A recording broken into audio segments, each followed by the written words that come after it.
very comfortable December day in Miami, 73 degrees. Winds gusting a little more than the 10 miles per hour. Indianapolis last lost to the Dolphins 7 games ago. Miami has dropped 2 of its last 3, most recently, of course, and most memorably the shutout against Dallas on Thanksgiving Day. Danny Kite is the kickoff specialist. And Vern, the key to those standings in the AFC East, what a huge swing for Indianapolis. They either leave here with a commanding 2-game lead, or they lead in 2nd place because of that earlier Miami win. Right. Miami would have the tiebreaker against Indianapolis with a victory today.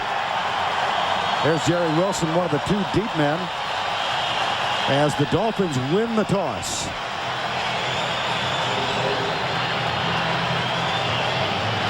This is the latest in the season Indianapolis has led the division since 1987.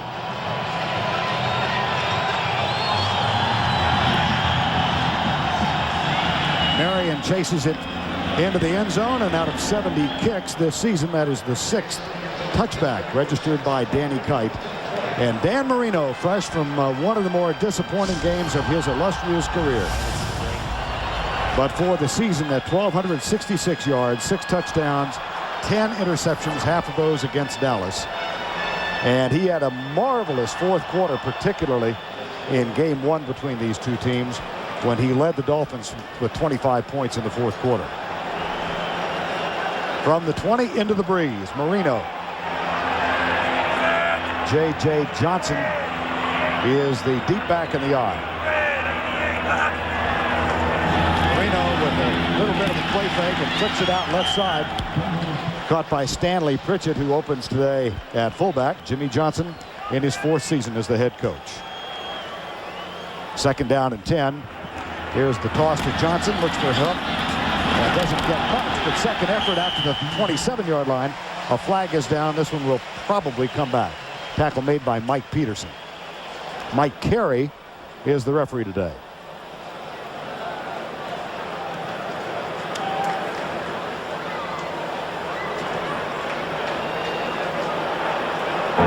Holding, offense, number 61, 10 yards, 2nd down.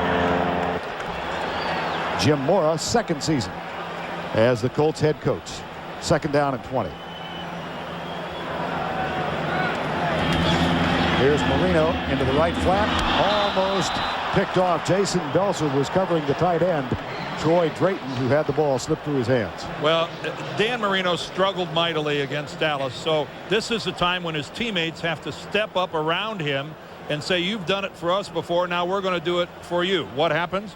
A holding call on the first play of the game, and now a dropped pass by Troy Drayton, the tight end. Dan puts it right on his hands, and Drayton, just lack of concentration, lets it get away from him. You can't expect Dan Marino to win this game all by himself. A disappointing first 2 plays, to be sure. Okay. 3rd and 20, 3-man front. They bring 4. Marino across the middle, caught out of the backfield by J.J. Johnson. He scoots across the 20, but far short of the yardage needed for the 1st down, and the Dolphins will be forced to punt. Mark Thomas, Tony Blevins chased him down. And that brings on Tommy Hutton. He will punt deep to Terrence Wilkins, who is a danger at that return position. So barring some type of a mistake here, Vern, the Colts will end up with good field position. That's not a great punt either. Wilkins at the 39 and is knocked down as he gets to the 46-yard line, but good field position from which Peyton Manning and the Indianapolis Colts get it on offense for the first time today. Only 48 yards away from 3,000 for the year. And as significant as the 21 touchdowns and the 12 interceptions, he has only been sacked 10 times this season. That is low in the NFL. Peyton Manning and the Colts, 1st down at the 46. And here comes the crowd trying to do its part. This is a lot more noise than you normally hear at Pro Player Stadium. Andrew James, who's making a homecoming here in South Florida, gets the 1st down carry, and Zach Thomas gets his 120th tackle of the season. 2nd down and 2 from the 41.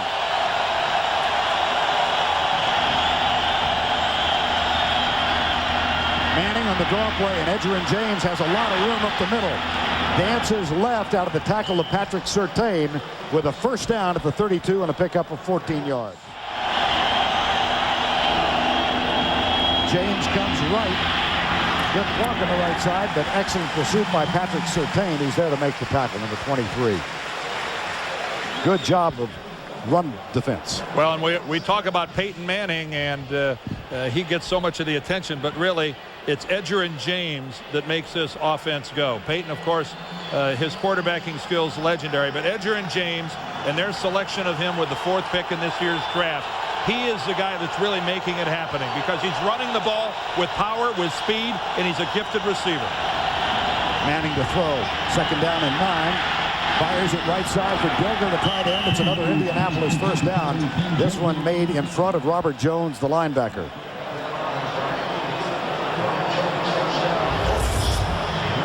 Well, look at the protection up front. Only 10 sacks so far this year given up by this Colt offensive line. Look how Peyton Manning is allowed to stop, survey the field, no pressure up the middle. All the pass rush was routed to the sides. He's able to look up the middle and see his tight end Dilger. First down and 10 on the opening Colt drive of the afternoon. Edgerrin James up the middle. Brock Marion made contact, and a flag is down. The ball's out, the flag is down, and it's being ruled down. And Edgerrin James is a marked guy here this afternoon. He has put the ball on the ground. He's lost 4 fumbles. Let's get it from Mike Carey. Ooh, we've got a clipping blocking below the waist here against Indianapolis as this comes back. But James fumbled on their first offensive play last week. And you know, once that ball gets loose, a defense is merciless in the way they come after you. As Zach Thomas discussing the option with Mike Carey. Illegal crackback. Personal foul on number 84. 15 yards. Remains first down. Well, the call is made on E.G. Green, the wideout. And that brings it back to the 31-yard line. Well, let's take a look at E.G. Green right up here at the top of your screen. He's going to come down. You must stay above the waist when you come down on a crackback block. And it was obvious that E.G. went low to cut his man. You got to stay high on a crackback. 20 years ago that was legal, right. No longer. First down and 25. Manning flips it out to James. Good coverage provided by Rich Owens, number 96.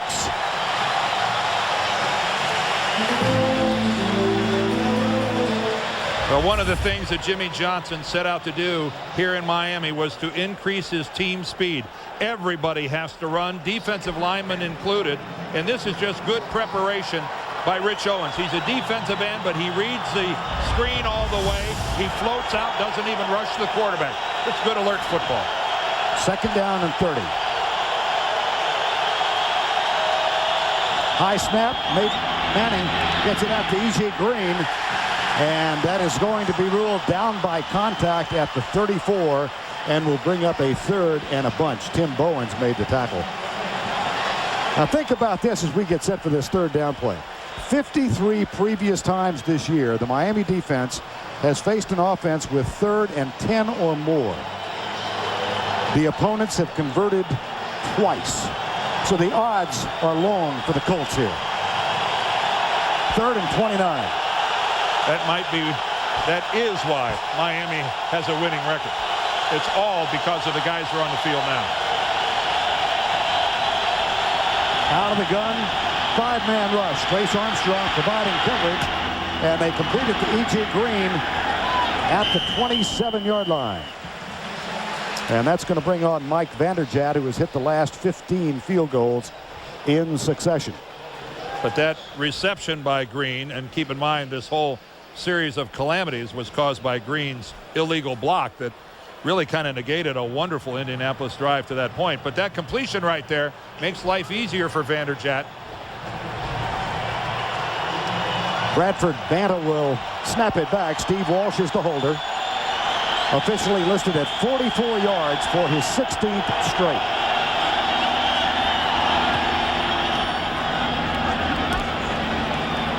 He extends his own club record, and Jim Mora's Indianapolis Colts get on the board first.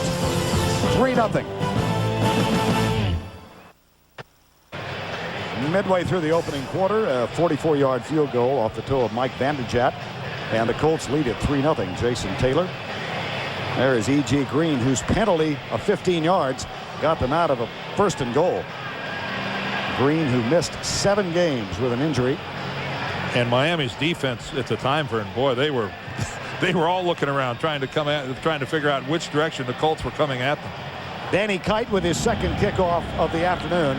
This one will be returned by Brock Marion from the 3. Marion gets a block at the 15-yard line, bounces off a tackle at the 30 and is down at the 32. Tackle made by Spencer Reed, but a nice return from the Miami Dolphins. We'll be right back. 1st down and 10. 3 and out for the Dolphins last time. Here's the handoff to J.J. Johnson. Squirts into the secondary, picks up a 1st down out to the 43-yard line. That's a gain of 12 for this year's 2nd round draft pick. Good solid blocking up front. Richmond Webb, Mark Dixon on the left. The center is Tim Ruddy. But take a look at the hole right inside. They reroute Ellis Johnson to the outside. He has a chance to make the tackle and doesn't. But Jimmy Johnson is not ashamed to say he's taking a page from the New York Jets, who have played the Colts close, and they did it by running the football over 30 times and not turning it over. That's all Jimmy wants today. Here's Marino with a quick setup. Finds Drayton, who hangs on this time. Drayton across the 50-yard line for Miami for the first time. Close to a 1st down. Now let's check in with the 3rd member of our commentary team. Here's Bonnie Bernstein. Good afternoon, Vern. Back on Thanksgiving, Dan Marino had one of the worst games of his career, throwing 5 touchdowns against Dallas. And Jimmy Johnson told us if Dan's struggling like that again, he won't hesitate to pull him and put in Damon Eward. He says Dan's been so confident for so long that he's used to being able to throw into double coverage. I know he doesn't like taking the sack. I know he doesn't like throwing the ball away. But if they blitz him, he's going to have to do that. Jimmy Johnson said he does have enough confidence in Marino. He says if he just stays within the system, he'll be just fine. All right, Bonnie, of course, he threw 5 interceptions against Dallas, and he gets a 1st down here as the carry is made by J.J. Johnson. 1st down at the 45.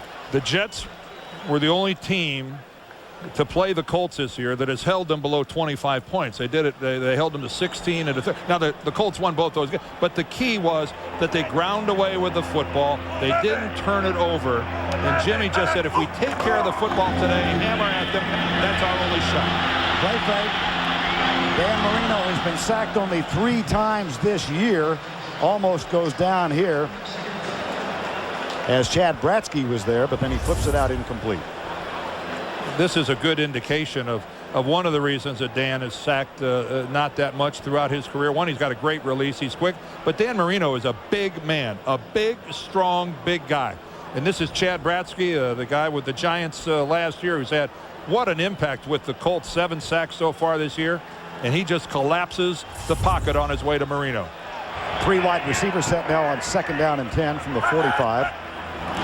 Marino hands it off to Johnson, who comes to his left, finds a good block out on the left side and gains 8 yards. Mark Thomas and Michael Barber make the tackle.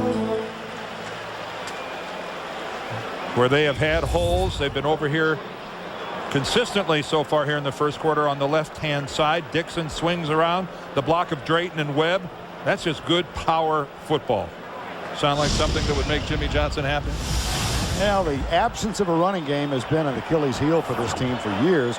They started this season with Kareem Abdul-Jabbar, the starter, released him or traded him actually to Cleveland. Cecil Collins was injured as a starter and then gave way to this young man, J.J. Johnson. As Jimmy said yesterday, he weighs 230 pounds and he can motor. Yeah, Cecil Collins broke his fibula a couple of weeks ago, November the 14th against Buffalo.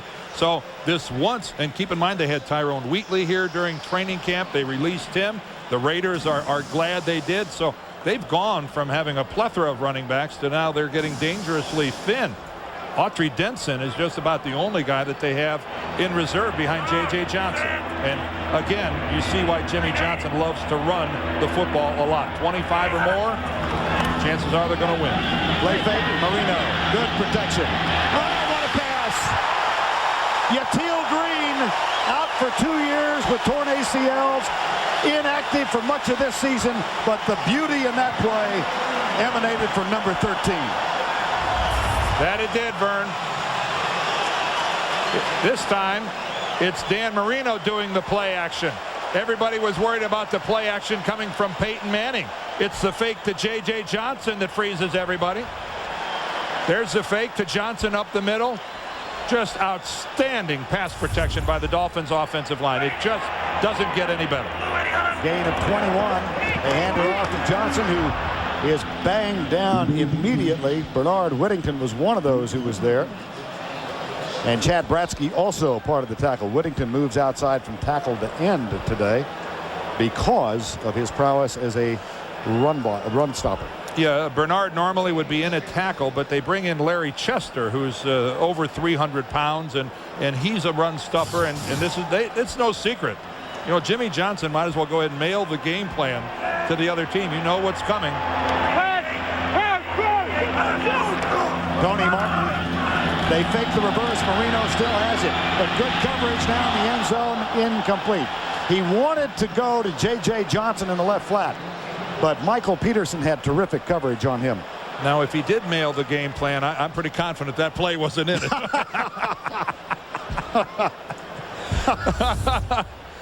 All right, let's go ahead and roll this thing and take a look at, you know, I don't think it's a really a nice setup, because look at everybody on the defense, how they take a step forward when they fake the reverse. Dan's only really been rushed the one time, but that's just good coverage in the end zone by the Colts in their secondary. Shotgun, 3rd and 10.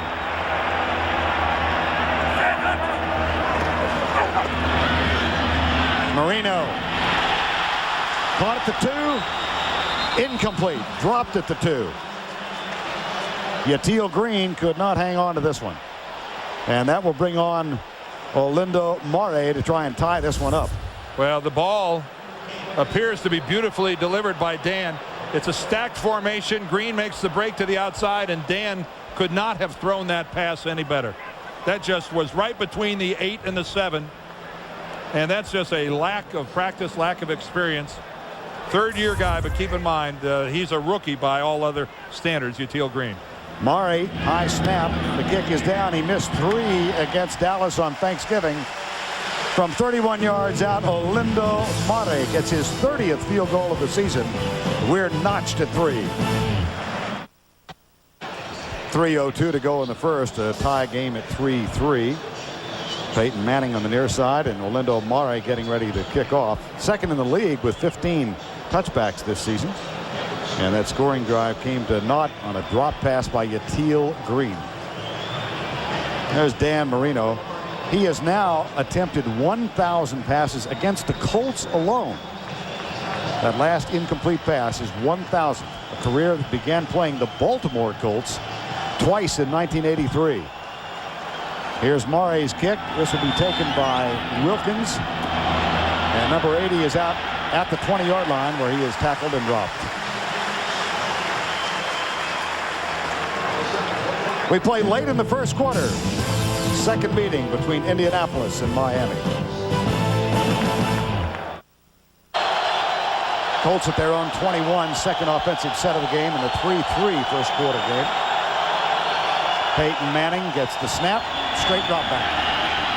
Fires it across the middle. Marcus Pollard is tight end for a gain out to the 24-yard line.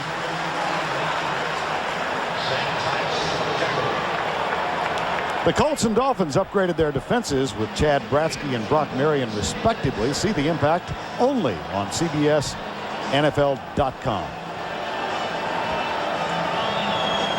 23 years old, Peyton Manning.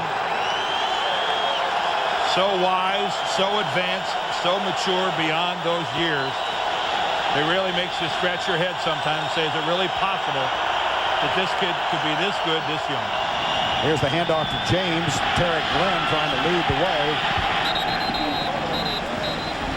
But Brock Marion was there to stop the play. Surprising. 3rd down and 2 out of the gun. Manning pumps, fires it through the hands of Edgerrin James. Now a flag is thrown from down at the 45-yard line. So this could affect things dramatically. I don't see anybody from Miami's defense leaving the field.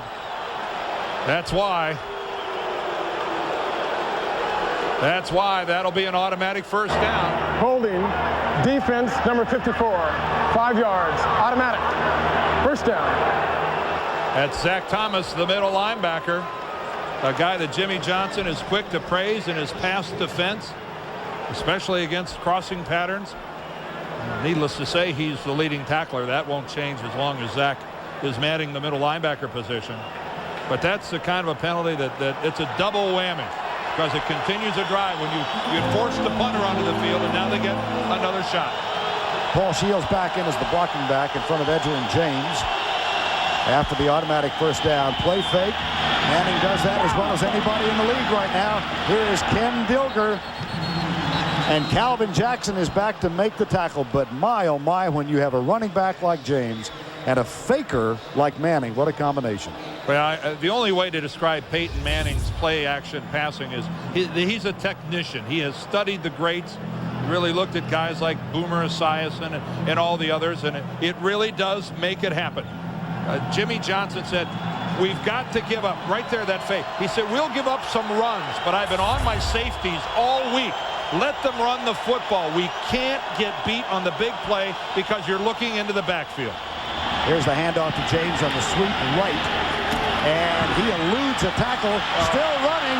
Brock Marion kind of gave up on the play. That is a touchdown. A 41-yard scamper and lack of effort a couple of times from Dolphins who should have had it. Well, you're right on, Vern, as far as the missed tackles.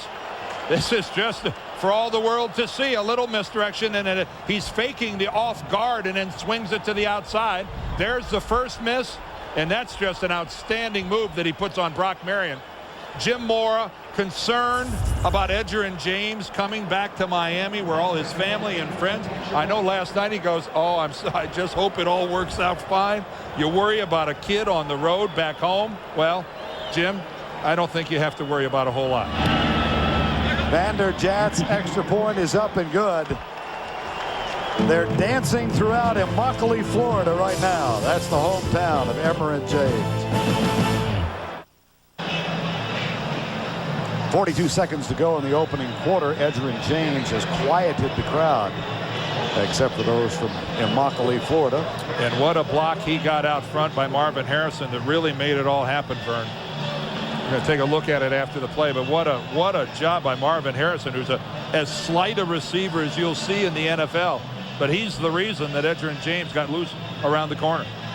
Danny Kite to kick off for the 3rd time. And keep in mind, what kept that drive alive was a defensive holding call on Zach Thomas on an unsuccessful 3rd down. And here is a nice open field tackle made by Keith Elias, number 23. What constitutes a complete player? Watch Marvin Harrison. He's working on Patrick Surtain right there. Ties him up, but watch him come off right there. Picks up Calvin Jackson, the safety. Here comes Zach Thomas. He's too late. And now it's just Edgerrin James against Brock Marion. And that turned out to be a mismatch. But at the point of attack on the contain, Marvin Harrison with 2 blocks on Jackson and Surtain made it happen. See the huge advantage Indianapolis has posted in the first quarters of games thus far this year. Another reason they have run off 7 in a row. Dan Marino, his team now trails by 7 with a 1st down and 10. Handoff J.J. Johnson. Jeff Burris with the tackle and a fumble. There's a scramble for the football. That ball's picked up, free. it's live. That's Chad Cota, and that is a Colt touchdown.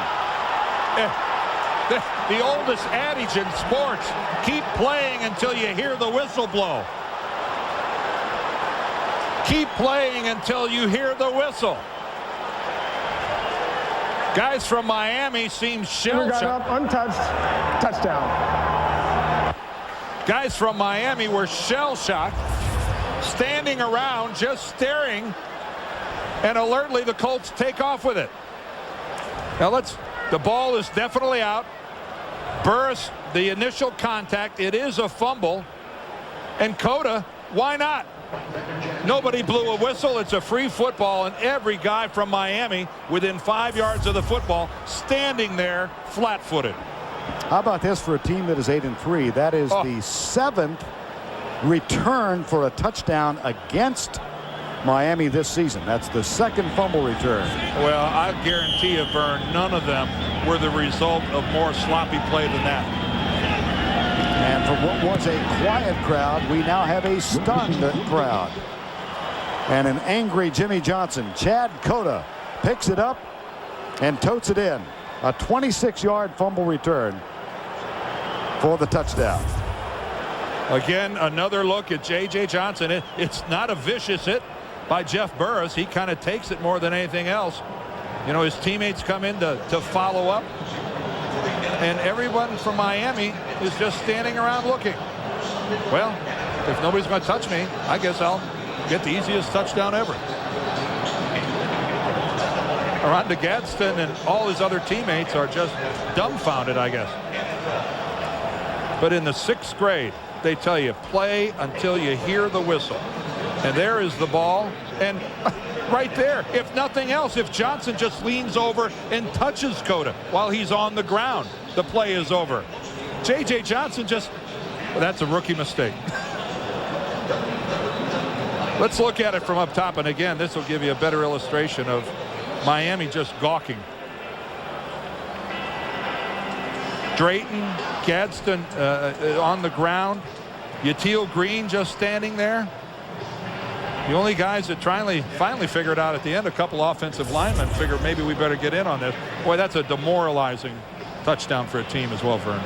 Chad Cota signed as a free agent this year. One of the offseason acquisitions who solidified this defense, along with Chad Bradsky. Played at New Orleans for a number of years and scoots in untouched with a touchdown. Here's the kick. Taken by Marion at the 2. Coming left at the 20 and down at the 24-yard line. Well, now we'll see. Yes. Now we'll see if this Miami offense can somehow regroup, because there's a lot of embarrassed people in that huddle, and as you can tell, there have been all season long. One of those fumbles returned was that of Marino, and he also has had 3 passes returned. Here's Ellis Johnson with an alert defensive play to make the tackle on J.J. Johnson, and that is the end of 1. Colts score 14 points inside of 23 seconds, and they lead it 17-3. We'll return to Pro Player Stadium right after this message. There is a view, we are told, of North Miami here in South Florida. We start the 2nd quarter with Dan Deerdorf and Bonnie Bernstein. Vern Lundquist. The Colts lead it 17-3. And a first down as Marino marks out the cadence. J.J. Johnson. 1 into the hands of Mark Thomas, number 90. And let's check in with Bonnie Bernstein. All right, Vern, J.J. Johnson's fumble resulted in the 8th turnover, given up for a TD this year. He came over to the bench and sat there with his head between his hands for a good few minutes. Had a couple of teammates come over, one of whom was Dan Marino. One of the people who didn't come over was Jimmy Johnson. Vern. All right, 3rd and 9 is the count here for Marino and the Dolphins. I think J.J. Johnson can feel some sense of relief that one of the ones that didn't come over That's right. was Jimmy Johnson. Out of the gun, Marino goes right, and Tony Blevins does not get the contact, or does, but the catch goes to Gadsden, who is the most physical wide receiver that this team has in his 2nd season now. And I think there was a wonderful demonstration of it, because he took a big-time hit right in the back from Blevins. Just a simple out pattern, but watch it. It's really great timing by Blevins, who makes contact just as the ball arrives, and by whipping his legs is able to trip up Gadsden and bring him down. That might have been a Miami touchdown if Blevins doesn't get him to the ground. It does result in a first down at the 46. Play fake, blitz coming from Jeff Burris, and that one is intercepted. Picked off after the tip from Michael Barber, and Tyrone Poole is returning it. Tyrone Poole has a blocker in front, and he is down. No, still running at the 39. Another missed tackle. A tip from Barber. Marino is picked off for the 6th time in the last game and a quarter. A flag is down as well. Well, it's a crossing pattern, and Barber just sitting back in his middle zone. He gets a chance at the football, and he makes the most of it. And I think this flag came in well after the interception. I don't believe this penalty in any way is going to affect the possession of the football. Actually, Mike Carey picked up the flag and put it away, so obviously it's affecting nothing. 35-yard return on the interception. Manning, with his last completed pass, now has 3,000 yards for the season. And this is incomplete down at the 25-yard line. And here's a late flag as Marvin Harrison turned around and said, I think you should throw one. Patrick Surtain was defending. Holding. Defense, number 23. 5 yards. Automatic. First down. Well, he actually tackles Marvin Harrison. Let's go back to the interception, Dan. All right, the upper right of your screen, see number 53, that's Mike Barber. He's just sitting back in his zone, and he just lunges after the football. That may have been a completed pass, but it just, because of Barber's effort, he flips it up into the air. Tyrone Poole, relatively easy after Barber's effort. But Dan Marino just trying to work the crossing pattern to Green, and this is just one big play after another on the part of the Colts. First down and 10 after the penalty. Very smart here by Manning. He brings his team to the line in plenty of time. Play fake again. Back to Dilger. This one read by Surtain, who can't complete the tackle. And Dilger picks up 5 yards after the initial contact was made defensively. Sean Wooden finally got him. Yeah, that's a quick screen by design, Vern. Adam Meadows, the right tackle, is going to get out there and make a block. This is going to go to your left here on the screen after that fake, and Adam Meadows, number 73, see him breaking, but he can't get out there in time to get Surtain, but Surtain can't hold on. He had a chance for a big play. Has not been great tackling, to say the least, by the Dolphins so far in this game. Manning is perfect, 7 of 7. Hand off James. Circles right. They can't bring him down. Sean Wooden is among those attempting the tackle, number 22. I am surprised that the crowd here at the stadium is taking this as quietly as they are, because this is the home team right now is getting pushed around. They're being outsmarted, and they are being in some ways pushed around a little bit by the Colts. Again, look at the contact there. Good blocking, but once someone wraps up on Edgerrin James, he takes them for a ride. Another first down. Here comes the blitz. Good pickup. Nice hot read by Manning. Goes immediately to Dilger on a little slant pattern, and they're down inside the 10 at the 6-yard line. There is a flag. And holding. This will come back. Still, first down. Illegal procedure. Mike Carey with a quick call. Yep. He's almost making the call before the play's over. One of my favorite plays, the one we just saw to Ken Dilger, and it's almost gone the way of the dodo bird. That quick little 2-yard pass to the tight end who just runs straight down the field. The Colts, one of the few teams in the league that still use it with some regularity. After the penalty, 1st and 15. And James scoots inside the 20 to the 19. 2nd and 12 at the 19-yard line. Marvin Harrison goes wide to the right side. 3 receivers set now. And the shotgun on 2nd and long. Whoa, bad snap. Manning goes back and falls on it, but loses yardage all the way back to the 42. On the Colts opening possession, Larry Moore, the center, had a couple high ones to Peyton Manning up above his head, but he was able to handle them. This No shot. Even at 6'5", Peyton Manning had no chance of getting this thing. And Larry Moore, you could see him put a little more into that one. He actually elevated, levitated, whatever you want to call it. That is so frustrating as a center. It's a blind snap. And it takes you a moment to figure out what went wrong. Why is everybody running the other way? A loss of 22. It's 3rd and 34.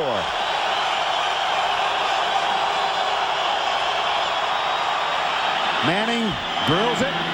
Almost picked off. Intended for E.G. Green. Hits him and pops in the air, but it's incomplete. And what that fumble did do is take them out of field goal range. And this drop took them out of field goal range, because if Green's able to hold on to this, Vanderjagt's going to have a chance. It's a little bit behind him, but certainly catchable. Maybe a foot or two behind him where Green has to try to pull it in with his right hand, but it was catchable. Now here's Hunter Smith, and here is Nate Jaquette. The Colts have the worst net punting average in the NFL. It's Buckley back instead of Jaquette. The net punting average is less than 29 yards. Buckley, fair catch at the 11-yard line. A 30-yard punt. Dolphins have it back. 17-3 Indianapolis, about to add to the lead, but had a bad snap from number 50. And Larry Moore did get a visit from his head coach. Don't worry about it. Don't worry about it. Jim Moore offering words of encouragement. Larry, just his second year, and I know that is an awful feeling, because you don't know how it happened. You do it hundreds and hundreds and hundreds of times, and all of a sudden, why does one take off? Helium. We're at sea level, Vern. It should take off like it. For Miami, it has been a 3-point effort, but look at that. The last two ended in turnovers. On first down, the handoff to Johnson, who comes right, runs into defensive effort of Mark Thomas, number 90. 2nd down and 10 after the lack of a gain on the running play. Marino, Johnson bursts up the middle.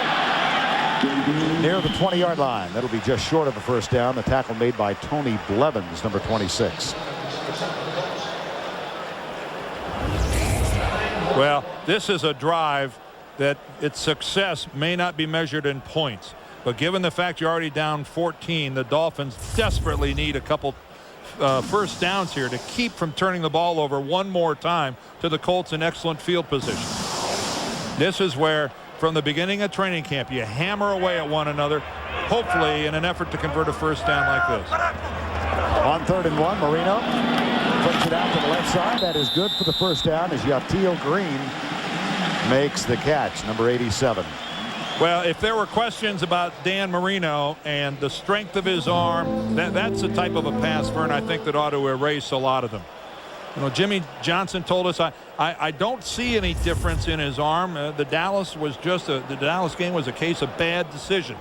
This is look at that. That's just as tight a spiral, as sharply delivered as a guy could do it. And Marino historically has come back strong after poor performances. Did that earlier this season, and there's a sack. Mark Thomas, number 90. That's his 2nd sack of the season. A rare sight watching Dan go down, especially out of this shotgun formation. Cornelius Bennett, he comes from the outside, and he draws the attention of Tim Ruddy, the center. That opens up the middle. When the center has to come out and pick up a blitzer off the edge, that means he's not there to back up one of the guys in the middle. And the Colts took advantage of that. You see, that's only the 4th sack of the season for Marino, despite the fact he's had just one less attempt than Damon Huard. On 2nd and 19, here's Johnson. Not so sure the crowd appreciates that play call. You are what you are. And that's been a problem a long time. This team will run the football if Jimmy Johnson has to beat them over the head with baseball bats to get them to do it. You just can't throw the game plan out the window. Running is what the Dolphins will try to do. even if you have to try it sometimes on 2nd and 20. Now let's see what they do in 3rd and 17 circumstances. Out of the shotgun, Ruddy will snap it back. 4-man rush, going deep right side. He's got Tony Martin wide open. Martin had to wait on the ball. And a flag comes down at the 46. The pass underthrown because at one point Martin had 2 yards. And this will be interference. It's going to be interference. Tony Martin and Dan Marino, this is a fly pattern all the way. And Blevins was waxed pretty good by Tony Martin. Pass interference. Defense number 37. Automatic. First down. Well, he calls Chad Cota, but actually the penalty is against Tony Blevins right here, number 26. Right there, he is beaten. Now that's not the interference. Here comes the interference. Right there, before the ball got there. Although I got to tell you something. Watch the timing here. Actually, that's not there. Did we miss it someplace else on the field? I don't think so. The interference has to happen at the ball. That's a 43-yard penalty. Here's Martin going deep again and makes the cut just as Marino delivers the ball. Beauty. Boy, I got to tell you, Vern, that looked like a pretty good play by Tony Blevins. Yes. He was beaten originally, but his coming in and hitting the arms of Tony Martin, the timing looked pretty good to me. Let's look at it. Let's look at it one more time. Tony Martin's waiting on the ball. I don't know how you can call that interference in any shape, manner, or form. 1st and 10 now after the completion to Martin. J.J. Johnson bangs off the tackle. A flag is thrown. Michael Barber, number 53, made the stop. Well, you see a little bit about what Jimmy Johnson likes out of J.J. Johnson. That's how you finish a run. Holding. Offense number 85. 10 yards. First down. Vern, let me know when you find 85 on Miami's roster. I'm looking diligently. Aren't we both? Well, we'll start working in either direction of that number. Number 84 is Troy Drayton, the tight end there at the point of attack. I think you got a culprit. Although by today's standards, that's not holding either. That is how you finish a run, as J.J. Johnson goes right through Michael Barber. Spoken like a man who spent a lot of his life at right tackle. Oh, that's the way. Vern, you're allowed to put your hands on him now. Here's Marino. Off balance throw. 23-yard line. Tony Martin again. In front of Jeff Burris, number 20. That's a gain of 11. How'd you like that throw? Huh. Wow. Look at this. Dan's flushed out of the pocket. Ellis Johnson forces him out. And off his back foot, not able to step into it at all. And that ball has zip on it. That ball is just beautifully thrown. That big time throw by Dan. 5:35 to go first half. 2nd down and 10. The big play in this drive thus far, a 43-yard pass interference call against Tony Blevins. Shotgun, blitz. Marino right side, goes deep. Flag is down. Catch is made. Touchdown. Aronde Gadsden, who caught a 2-yarder from Marino to win game 1 back in October. Man coverage all the way by Jeff Burris. This is mano y mano. And how about this? When we were concerned about could they muster up a first down on 3rd and 1 inside their own 20, Dan Marino takes them the length of the field for a touchdown. Olindo Mare for the extra point. Ewan will hold. Ed Perry with the snap. Take a look at the touchdown again. Touch pass by Dan Marino. And a beautiful touch it is. Dolphins go 89 yards in 8 plays. Half of it came on a controversial pass interference call. 43 yards of the 89. And then Gadsden makes the catch from Marino. Here's Terrence Wilkins. He can fly. Out to the 32-yard line. Indianapolis now leading by 7. 5:05 to go, first half of play. That was 4:15 for Marino.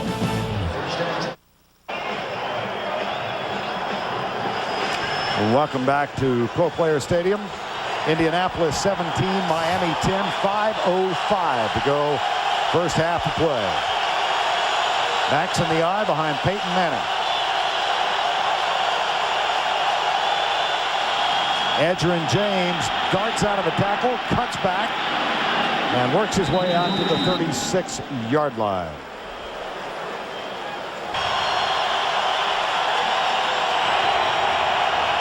Second and 5.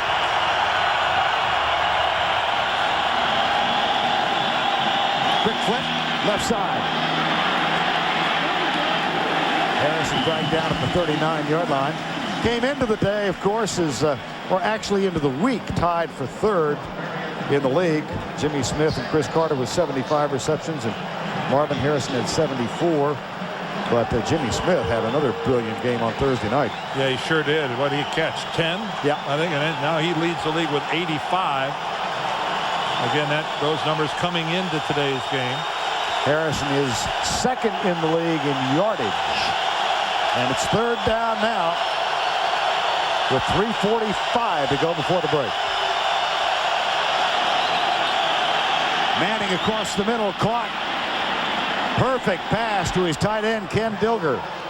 And that's good for a first down. A gain of 20. I'm telling you, Dilger leads the league in yards going backwards. This guy catches a pass, and people hit him, and he turns his back and starts backing up and picks up another 3. I've seen this guy do this a half a dozen times this year. Watch it right here. He'll just, here I go. I'm just going to start. He is darn good at that. First down and 10. Manning chased. Goes right, fires short for Pollard, the tight end. And that's a first down, Indianapolis at the 30-yard line. Zach Thomas with the tackle. Oh, and George Hill, the defensive coordinator for the Dolphins, I guarantee you is upset because Peyton Manning, when he goes on the move, 9 times out of 10, goes to his right. He really has a preponderance of his runs. When he flush, he goes right, and he breaks contain, gets outside, and comes up with another big play. You work all week long. Don't lose contain to the offensive right side of the formation.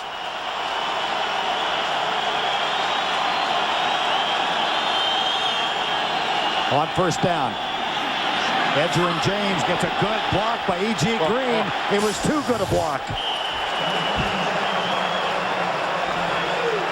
Flags are all over the place. I should have said tackle.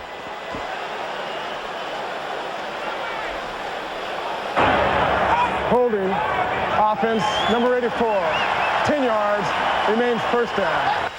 That is the second very costly penalty on E.G. Green. The first came on the opening drive of the day. You might be able to get away with holding like that if you're inside a guard and you're kind of in the mash in there. But when you're split out as a wide receiver like E.G. Green was there, you're first of all, you're only about 7 or 8 yards from the official. Now check this out. Now, right there, that's good enough. But watch him finish this. Oh, no. E.G., that is not going to cut it. I hope that shake of the head is saying, I really messed up, instead of, that was a bad call. Had a cracked back block, 15-yard penalty on the first drive. This time he cost his team 10. 2-minute warning. 2 minutes away from the NASDAQ halftime report. Jim, Craig, Randy, and Jerry with scores and highlights. And they'll have a preview of the second game of our CBS doubleheader. Seattle down in the Bay Area to take on Oakland. That's 2 minutes from now. Peyton Manning is 10 of 11 throwing the football. First and 20 from the 40. He'll hand it off to Edgerrin James, pitch it back. Good coverage downfield, so they go for the short man, Wilkins. And Wilkins again out of a tackle. This time, he gets by Zach Thomas. Well, Terrence Wilkins, without a doubt, the most explosive of the Colts once he has the football. And again, this is the ultimate play action, a flea flicker, where James throws it back. Now, this is good coverage. If you see downfield, they doubled up on Marvin Harrison, the deep threat. But right here, I'm telling you right now, Terrence Wilkins is not going to be brought down one-on-one by anybody in this league if he's got that big a cushion. That's a gain of 21 on 1st and 20. Here's James out of a tackle again and heading for the 5-yard line. And the corner, he is out of bounds inside the 1. The Dolphins are tackling air. I don't know that every time Edgerrin James rushes the football that Bill Polian doesn't think to himself, you know what, I am really good. I am really good. When everybody was talking about Ricky Williams, look at this. Look at the open field brilliance, the power of the stiff arm, and then the burst upfield and staying in. Edgerrin James is as complete a running back as we've seen come into this league in quite some time. And he's now got his 8th game of 100 yards or more. This time closed down at the 1-yard line, but 103 yards for Edgerrin James. 8 games in excess of 100 this season. And keep in mind, Vern, he also came into this game with 46 receptions. He doesn't come out of the game. His blitz pickups are extraordinary. There's just no hole in the game of Edgerrin James. 1:01 to go before the halftime break. The scoring difference in the game right now, a fumble return for a touchdown. But boy, Indianapolis threatening again and looking great. Well, and Tom Moore, their offensive coordinator, what a luxury. He's got great players who execute. And there we go, a touchdown. Keep in mind that after the penalty, what was it, 1st and 20? Right. And they overcome that like it's nothing. This is a football team that the upside, Vern, I just don't see an end to it. Well, they also had a 3rd and 5 earlier in this drive, and Dilger got the first down catch for 20 yards. And here's James for his 2nd touchdown of the afternoon. And I'll tell you what, I don't know who he was with last night or how many of his friends and family Edgerrin had a chance to say hello to, but it obviously hasn't put a hitch in his giddy-up at all. Vanderjagt for the extra point. Up and good. And those 8 100-yard rushing games for the season also equals a cold record held by a Hall of Famer, a guy named Eric Dickerson. He did it 11 years ago in 1988. So Miami gets a bit of life. They get a big pass interference call, 43-yarder to help set up a touchdown by Arando Gadsden. And just when you think Miami has gotten back in this thing, Indianapolis turns around and zip, zip, zip down the field, and another touchdown. And when you looked at this matchup going into this game, the first thing that comes to your mind is how desperately Miami needs this game. In many ways, they need it more than the Colts do. The Colts are still in the thick of things, even if they lose this, even though they're in 2nd place with identical records to Miami. But in thinking that, I thought Miami might have an advantage here at home. But what an assertion of their talent by Indianapolis. And you look at those standings, Indianapolis leaves here, if they win, with a really commanding 2-game lead. And Miami is almost certainly then going to have to go on the road if they make the playoffs. New England, of course, with the big game tonight against Dallas. And there is this division. You wonder who's going to be left standing after they've been duking it around all season long, Vern. Danny Kite getting ready to kick off for the Colts, and Brock Marion is deep.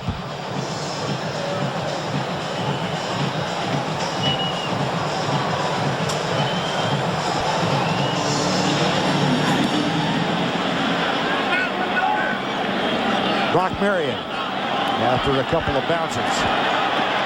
It's been a while since he's had people kick away from him. At that point of the year when one can begin to envision the playoffs, and here's the way it would line up if the playoff picture ended today with an Indianapolis victory. They would get a bye in the 2nd seed behind Jacksonville. Seattle would host Buffalo, and Tennessee would host Miami. That's assuming an Indianapolis victory today. And of course, a lot can change, but so much at stake for the Colts and for the Dolphins in this one. And nobody could argue the fact that Jacksonville and Tennessee are the beneficiaries of playing in a much softer division. Of course, you could say that for anybody in the NFL. Softer than the AFC East. Here's Marino. Darts to his right, pulls up, incomplete. Intended for Yatil Green at the 40-yard line. And another reminder that the NASDAQ halftime report coming up 44 seconds from now. Jim, Craig, Randy, and Jerry, and we'll preview the second game of the doubleheader. Most of you will see Seattle's visit into the Bay Area to take on the Oakland Raiders. Others will see Kansas City at Denver, Cleveland at San Diego. That's game 2 today. Miami with all 3 timeouts remaining. They've got a second down and 10 at the 31.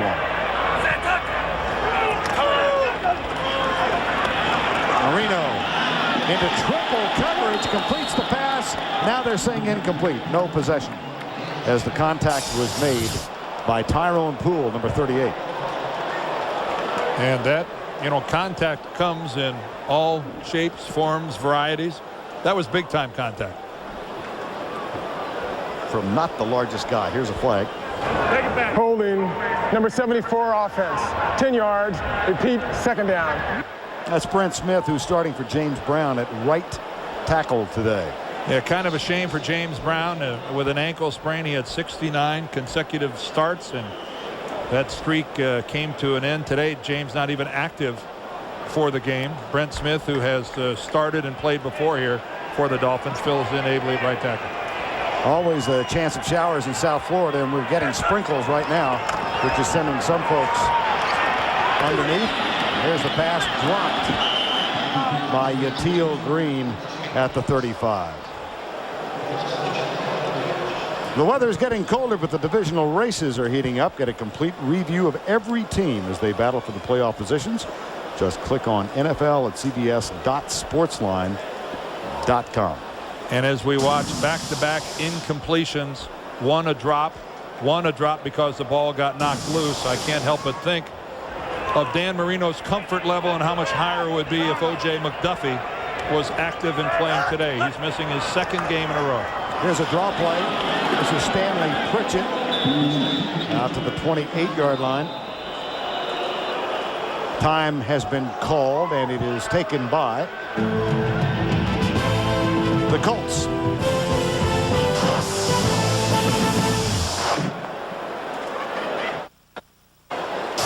(24-10) with under 30 seconds remaining and a sudden rain shower.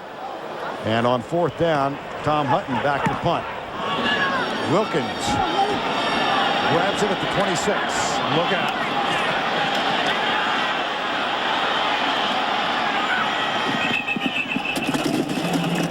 That scatters plastic and other things out of bounds at the 36.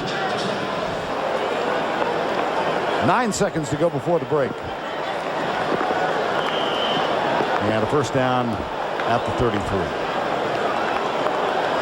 Peyton Manning is going to, as they say, take the knee. Well, maybe they would have taken a shot, but it's raining pretty hard, and why run the risk of the ball slipping off the hands of Peyton Manning? The sky's really open up now.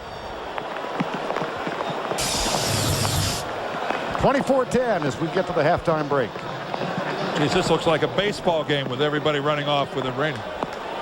And let's go down to Bonnie Bernstein. All right, Jimmy, you said you didn't want this game to get into a shootout. How did it get to this point?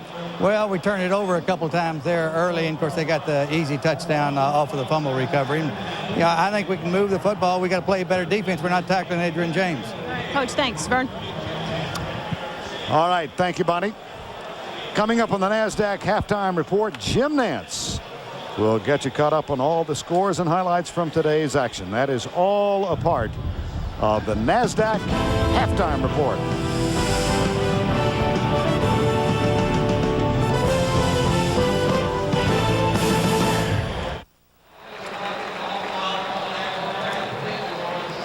(24-10) Indianapolis in search of its 8th consecutive victory. Their last loss was at home to the Miami Dolphins. A thrilling game, and this one has been equally entertaining, I think, particularly if you are a Colt fan at this point, Dan. Well, the game's had a little bit of everything. Awkward plays, flea flickers. We've had broken tackles. We've had missed tackles. It's had a little bit of everything. Why don't we go ahead and check the halftime numbers? The one thing you're going to see on the part of the Indianapolis Colts is wonderful balance. Look at that, 103 yards rushing, 104 yards passing. Although the deal breaker in this game so far has been Edgerrin James, the one of the two Miami turnovers led directly. Chad Cota ran it in for a touchdown. But so far it's Edgerrin James. The guy's averaging almost 10 yards a carry here in the first half. And how brilliant as you said, does this make Bill Polian look when you go back to the draft in April?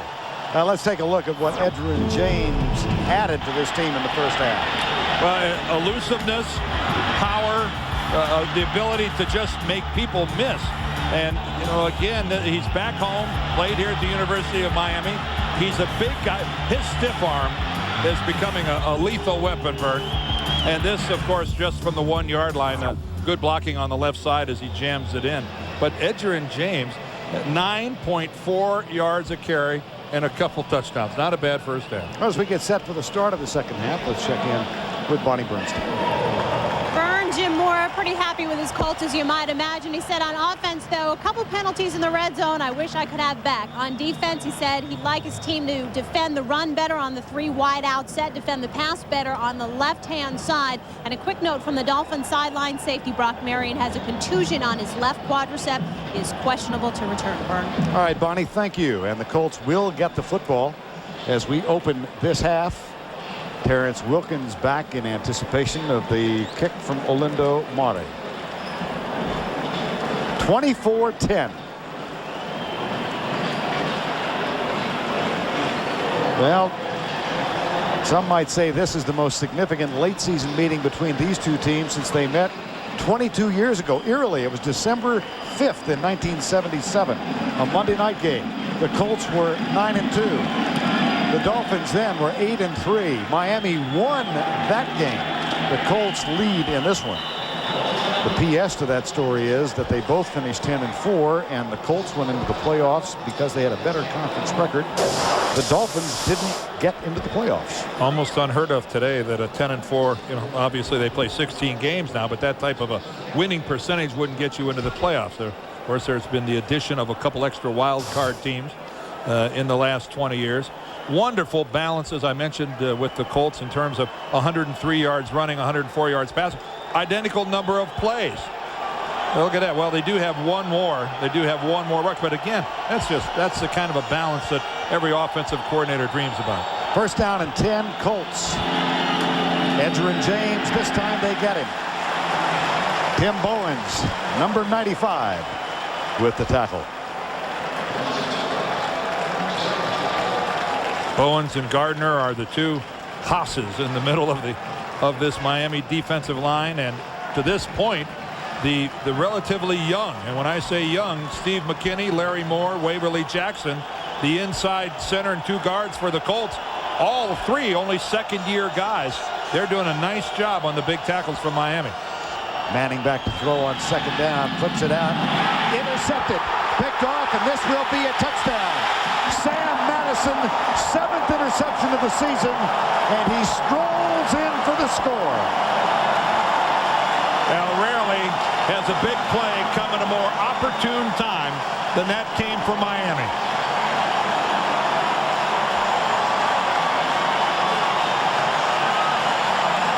The ball from Peyton thrown a little more to the sideline than I think he wanted, or whether or not he was anticipating his receiver being more to the outside, you don't know.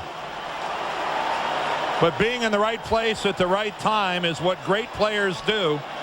And great is certainly the description, I think, for Sam Madison here in 1999. Many would argue that Sam Madison is the best cornerback in the league right now. Peyton Manning has cut down his interceptions measurably from a year ago. But this one very costly, only the 13th off of Manning this year, but returned for a touchdown by Sam Madison. And now Wilkins gets set for Mare's kick. This one's short. Wilkins runs under it. It hits off his knee. Picks it up and moves out across the 25 to the 26-yard line. The tackle by Larry Izzo. The pass is intended for Marvin Harrison. There he is on the right of your screen. Watch Marvin when he goes to plant to make his break to the outside. He slips right there just a little bit. Right there, he slips a little bit. And that, I think, instead of catching it in his body, he has to lunge for it. It bounces off his hands right to Sam Madison. But I think trying to come out of his break altered the position of where Peyton Manning thought Marvin Harrison was going to be by maybe a yard or so. Little things like that can end up being disastrous. Here's a play fake. Manning goes deep for Harrison. How's that for a comeback?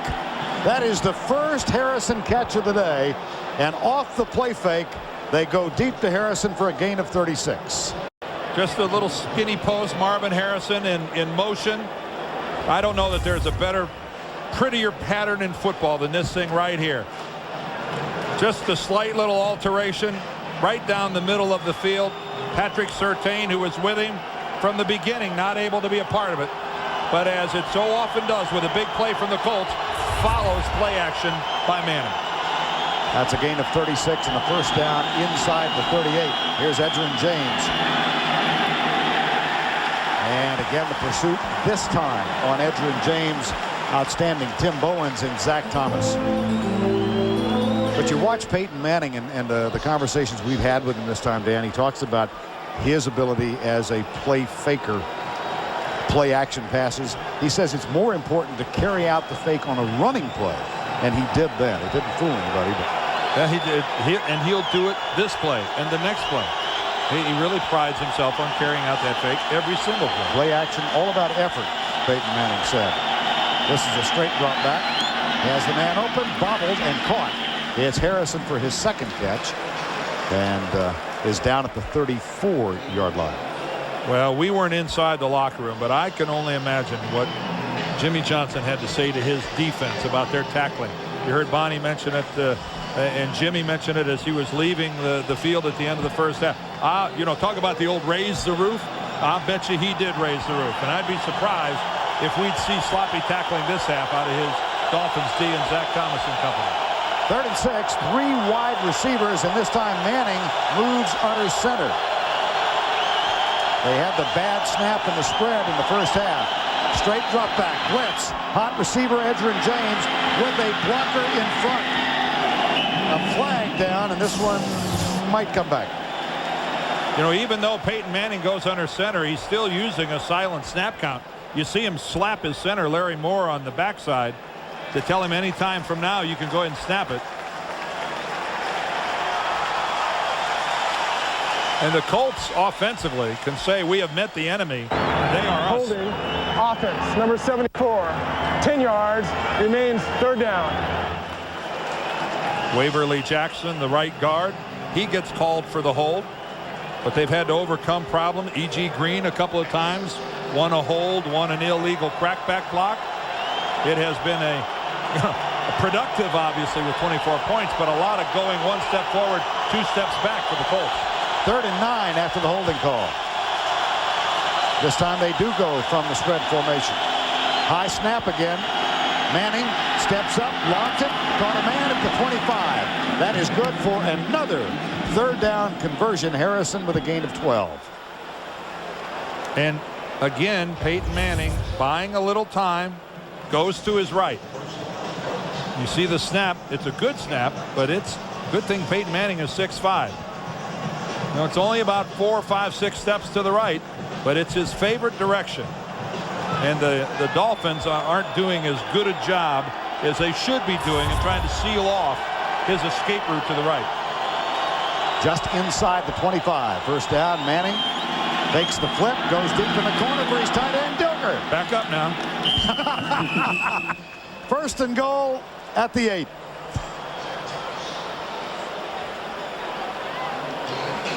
Ken was their 2nd-round draft choice from Illinois back in '95, and he's, again, just another one of the kids that's playing in this offensive system for the Colts.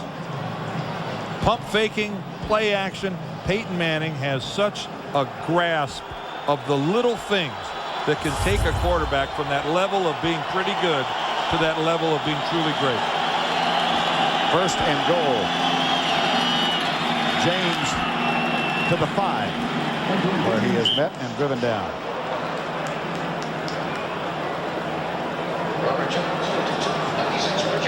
In the first half, when Miami cut the score to 7, Indianapolis came right back down, extended it to a 14-point halftime lead. Here's Sam Madison on the second play of the third quarter. Scoots in with an interception, and this is the Colts' answer. They come right back at Miami. Second down, just inside the 6 as the ball is spotted at the 5.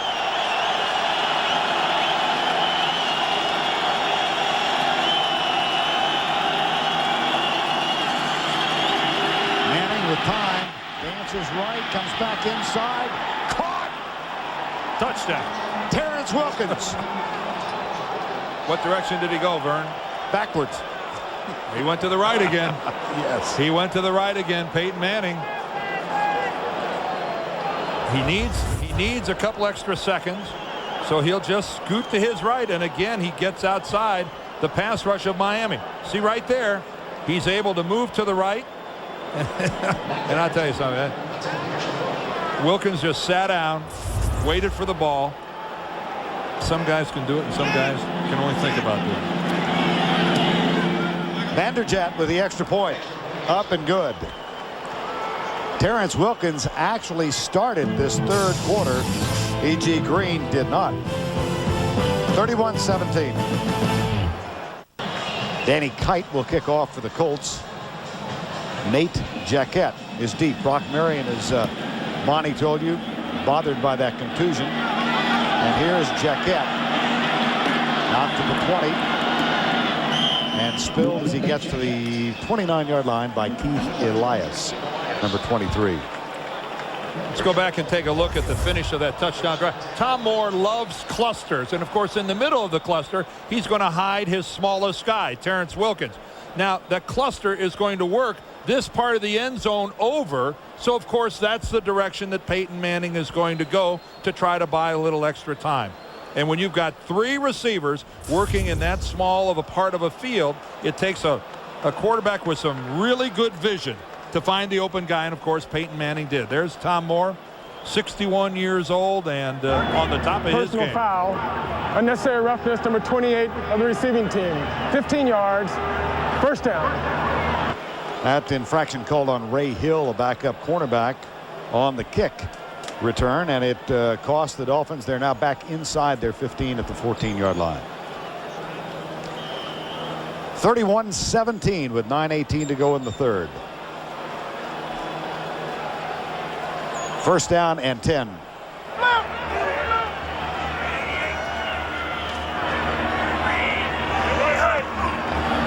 Marino with a quick setup. Finds Jatil Green out to the 25-yard line. Cornelius Bennett, who has had a resurgent year, my goodness, in his 13th season. Well, he's only the leading tackler for Right. Indianapolis on defense after those 9 years in Buffalo and 3 in Atlanta, and Dan Marino takes the Dolphins to the no-huddle offense. First down and 10. Marino. J.J. Johnson tries to bounce back to the right. Now he's got a little bit of room. Chased by Mike Peterson, number 52. And by Chad Cota, number 37. But Johnson reversing field and coming back to the right. Well, the most reversing of fields are done because, there's absolutely no place to go.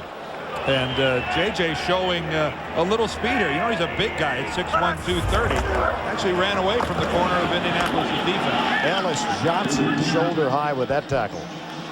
Number 62 on Johnson.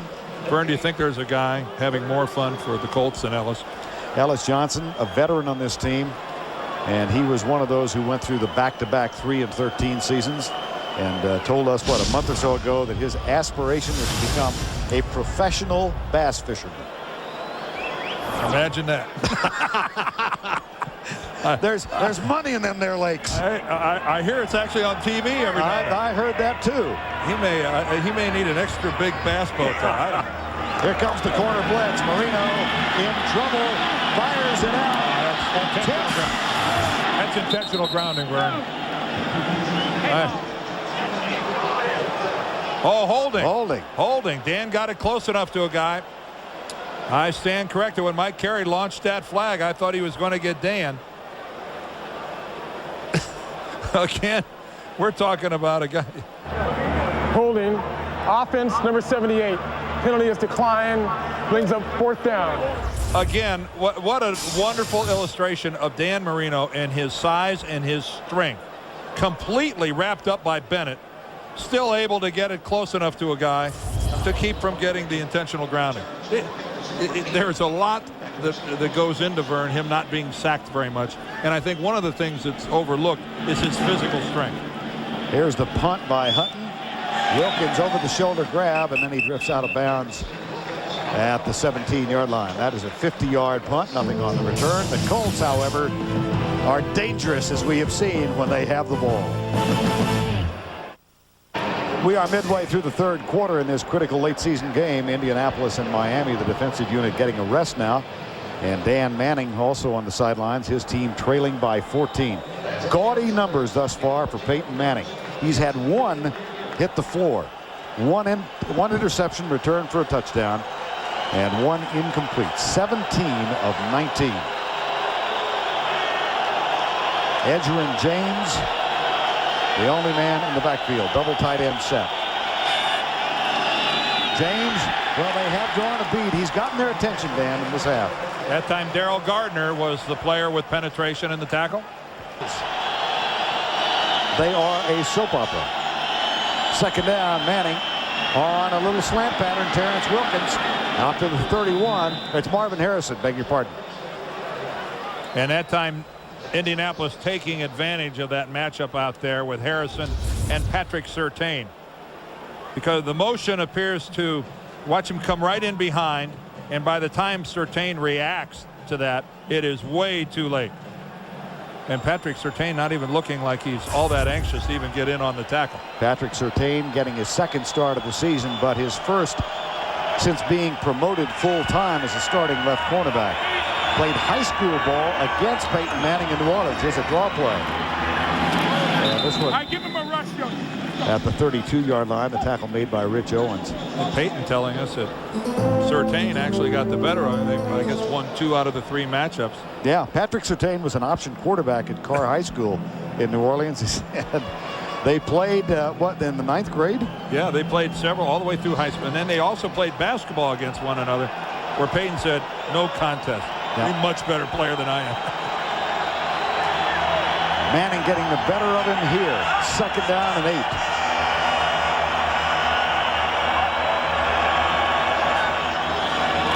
Manning, Marcus Pollard.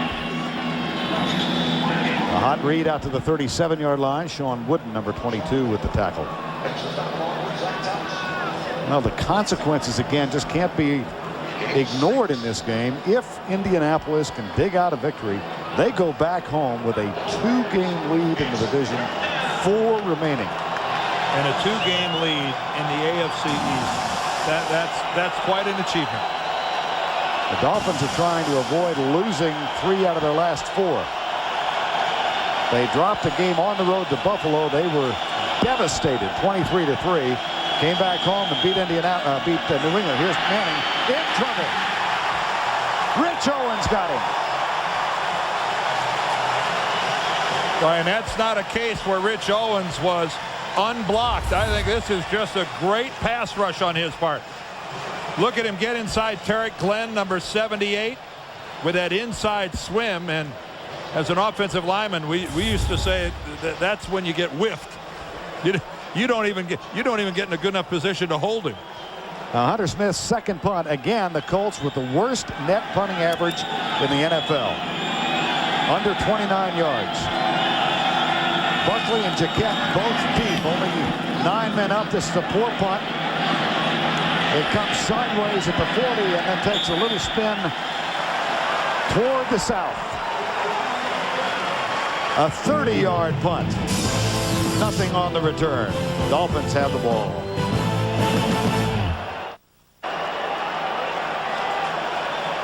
First down 10, best starting field position for the Dolphins this afternoon. They operate from their own 43. Play action Marino, deep right side. Tony Martin wide open in front of Jason Belzer and behind Jeff Burris. And he is out of bounds with a first down, a gain of 25 yards. Well, straight zone coverage this time by the Colts. And Tony Martin looks like he's going to run a deep post, but then he makes a break to the outside. and finds the hole right between the corner and the safety, and Dan drops it right in.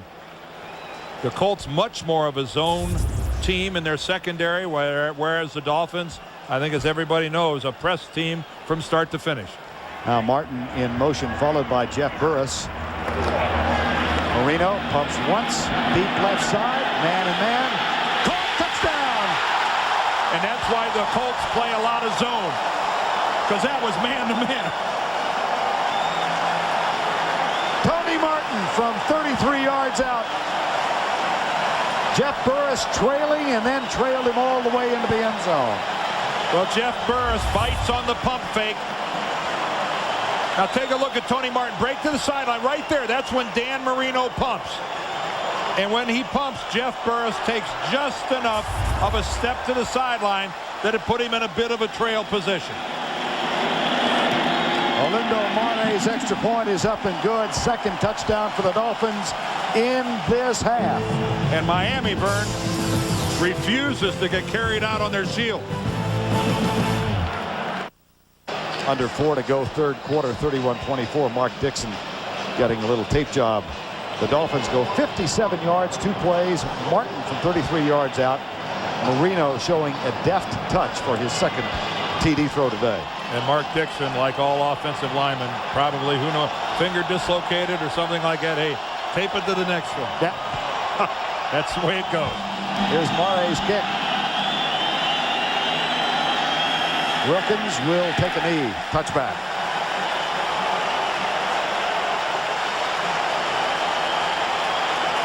Take another look at the 17-year veteran Dan Marino finding Tony Martin. Drops back. And look at the touch after the pump fake. Look how he drops this right into the hands of Tony Martin.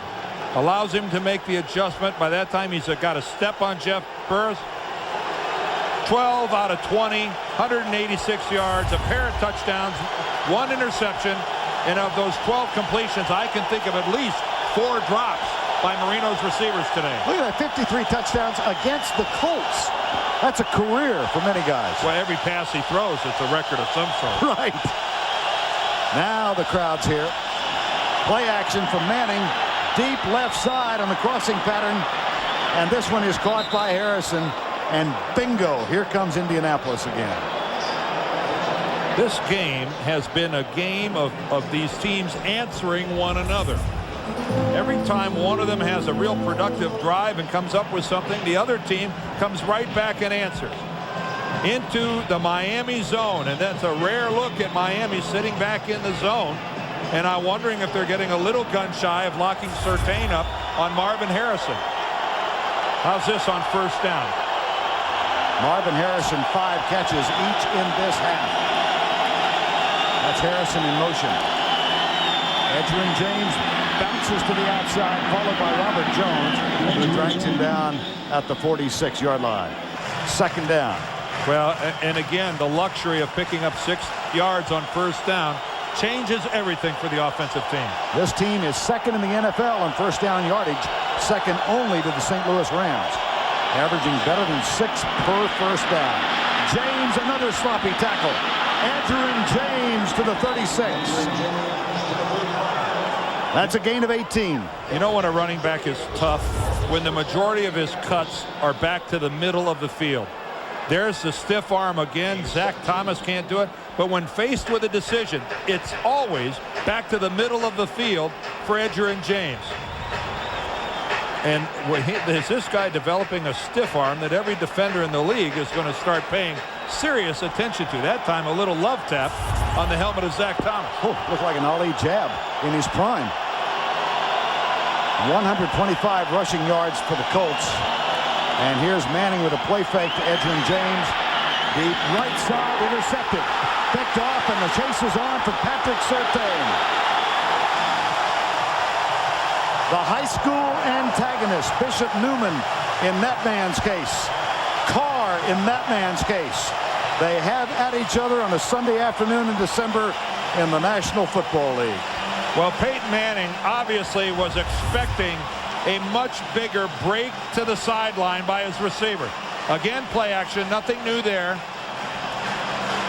But Marvin Harrison, when he was going to make his break to the sideline, was late coming out of it. All right, let's watch Marvin. He was in motion, one-on-one with Surtain. But you see how he started to break to the sideline and then stopped and went back up the field. Obviously, Manning expected him to continue that break to the sideline. I'm sure this is something they're going to talk about on the sideline. Turnovers are even. Dolphins with the ball. Blitz coming from the corner. Marino goes left side, incomplete at the 40-yard line. Intended for Troy Drayton, the tight end. Now let's check in with Bonnie Bernstein. Vern, big news in Miami earlier in this week was when Jimmy Johnson benched veteran cornerback Terrell Buckley for Patrick Surtain. Jimmy said, this was a decision I was thinking about making last year, but I was afraid as fiery a disposition as Buckley had that he might blow up and cause a little dissension among the team. He said Surtain has high hopes from him as a young ball player, very physical, a ball hawk. He said, I totally expect the Colts to go after him, and I think he'll come back with one. And sure enough, he did, Vern. All right, Bonnie, and Buckley, it must be said, has handled his demotion with class and dignity. Here is J.J. Johnson, flags fly. Well, Buckley's situation is the same with veterans. His contract expires at the end of this season. We see the hold against Miami. And Terrell Buckley, by, I would say a high percentage, won't be back with the Miami Dolphins. It's just he's a high salary guy. Holding offense, number 80, 10 yards, second down. And Jimmy's saying if he's not going to be here next year, I might as well make the change now. And Patrick Surtain has given me that production. Holding call on Tony Martin. Remember, Terrell Buckley started his career in Green Bay and proclaimed himself a Hall of Famer on his way. In fact, they talked about they maybe will induct him while he's still playing. He had pretty high opinion of his talents coming into the league. And by and large, when he got here, Vern, to Miami, Buckley was persona non grata in a lot of places, and there was a question as to how well he would play. And he really has had a nice run here in Miami. Known throughout his career as a gambling quarterback. And, of course, gave up 2 big plays in the Thursday loss to Dallas. After the holding call, here's Marino. Pumps, lets it go across the middle, incomplete. Another flag, this one thrown on the far side of the field. Did somebody hit that ball coming out of Dan's hands? It sure looked. Defensive holding. That's an automatic first down. That's the easy way out of a second and long. Yes. Holding defense, number 38. 5 yards, an automatic. First down. Call is on Tyrone Poole. So we are back where we started with this drive after the Surtain interception at the 49-yard line. 1:02 to go, third quarter. 6th penalty against Indianapolis today. Well, Tyrone Poole was locked up with Tony Martin and rode him all the way. Martin comes near side against Burris this time. Poole up to press on Oronde Gadsden. Now the rotation in the corner blitz again. Marino left side. Almost picked off by Poole, who got an official instead of the ball.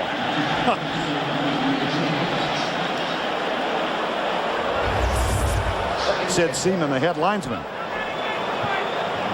Tyrone Poole had a great break on that ball. And actually, Sid protected himself pretty well with a forearm right to the chops. Yeah. That might be an illegal blow to the head. This may be a finable offense here for Sid. Call Gene Washington. Oh, look at that. He actually hit Poole right in the head.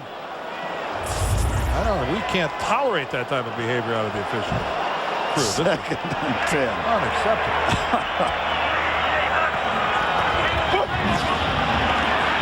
Marino, that one is tipped. Incomplete.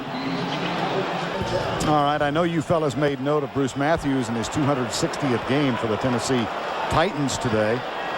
He is the only other active player in the National Football League, as far as we know, who ever played against the Baltimore Colts, other than this man, Dan Marino. They were all part of that magnificent class of 1983. Here's Marino, got him in. Yatil Green at the 25-yard line.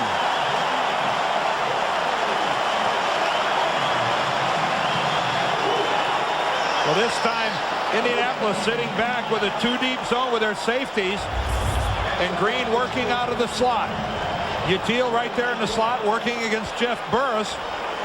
Burris loses track of both Green and the football. Jeff looking back, Chad Cota, his backup, well downfield.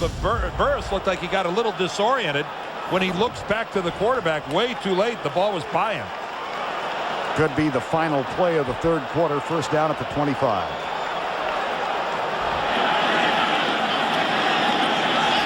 Marino into the flat, caught by Stanley Pritchett. No gain on the play. That'll bring up a second down and 10 as Cornelius Bennett makes the tackle. We have finished 3 in Miami, and we'll return to Pro Player Stadium right after this word from your local station.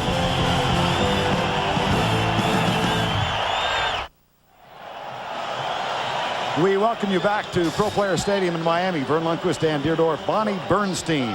We began the fourth, a 31-24 game. Marino in the fourth quarter in the last game led the Dolphins to 25 points. Vic Fangio, the defensive coordinator for the Colts, now faced with the age-old question: do I blitz Dan and try to hurry him, because to sit in a zone is an invitation to disaster. Second down and 9. Marino across the middle, caught.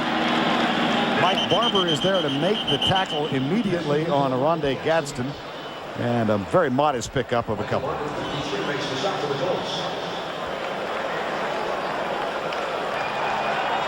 Third and 5 at the 20.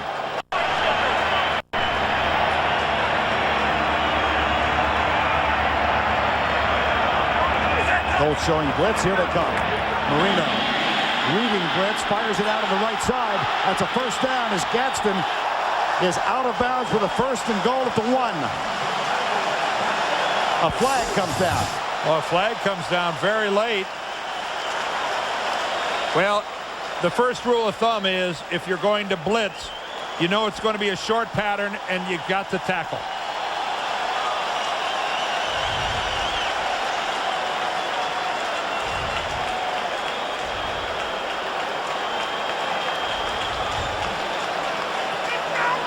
This flag came in very late at the conclusion of this play.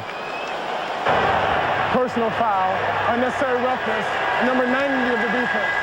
Half the distance to the goal, first down. All right, the blitz comes right up the middle, the safety blitz by Billy Austin, but Tony Blevins has got to make the tackle. You know your blitz is on, the blitz is no surprise, and right here you look at the end of this play, about 7 yards out of bounds, Mark Thomas goes ahead and gives Gadsden an extra shove. That's a good call. That was extra and uncalled for. There's the dive by Johnson. No indication of a touchdown. He did not get in. It'll be second down. Jeff Burris up to make the tackle.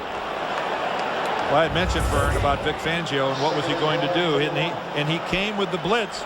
And he had the good call, but you've got to execute it with a tackle. Second and goal. J.J. Johnson here, not looking like Marcus Allen. That's about 3 feet short of Marcus in one of his peak leaps. That was kind of off the low board instead of the high board. On second down, motion. Play fake. Marino into the flat. Caught. Touchdown. Second effort, Stanley Pritchett. It was Barber who made contact and couldn't bring him down. Marino has thrown 3 today. Mike Barber made the great hit, but he didn't wrap up.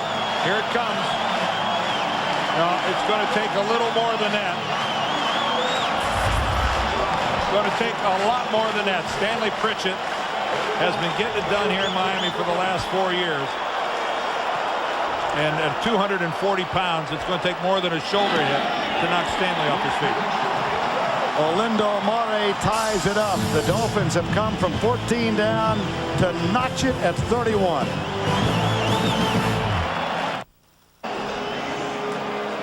Michael Barber had contact with Stanley Pritchett at the 1, could not bring him down, and is no doubt deep in thought about that missed tackle right now as Olindo Mare gets set to kick off. Pritchett 1-yard touchdown. We're tied at 31.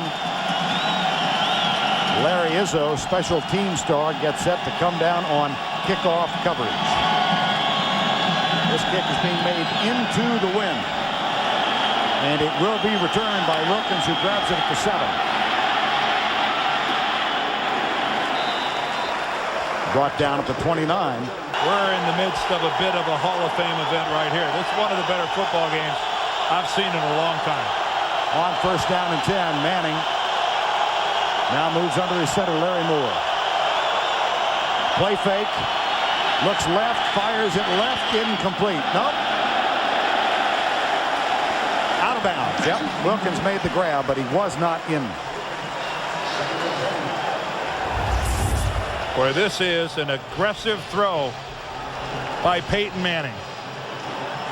Working against Sam Madison, and Sam's sitting right underneath. And look where Peyton Manning delivers that football. One tiny little error by Peyton on that delivery, and Sam Madison is in perfect position to make something happen. Boy, wouldn't it be nice to have that kind of confidence? 2nd and 10. They've had problems with the shotgun. This snap is okay. Shovel pass, but the Dolphins read it. Rich Owens signed as a free agent. Robert Jones signed as a free agent. They're both there to make the tackle. And Rich Owens having a monster game today. Rich Owens in on one big play after another.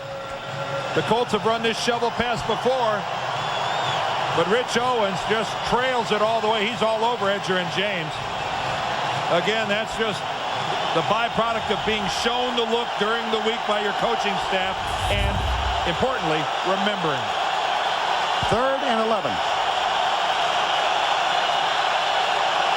Blitz. Manning lets it go. Incomplete. It was behind E.G. Green. 4th down. And Terrell Buckley could have intercepted that pass pretty easily. It looked like a jailbreak coming in on Peyton Manning. He's had pretty good integrity in the pocket. Trace Armstrong, the guy right up the middle. But Peyton Manning, look at that. T-Buck had a shot at that thing. Hunter Smith has kicked twice for 30 yards each time. He does have the advantage of a wind at his back. Nice and high. Jaquette grabs it at the 22. Down at the 35. For just that long. Yes. It looked like Jaquette was going to get loose. It sure did. Game tied at 31, 11:50 to go in regulation. Dolphins have it first down at their own 35-yard line. Marino has thrown for 3 touchdowns today. Hand off, J.J. Johnson.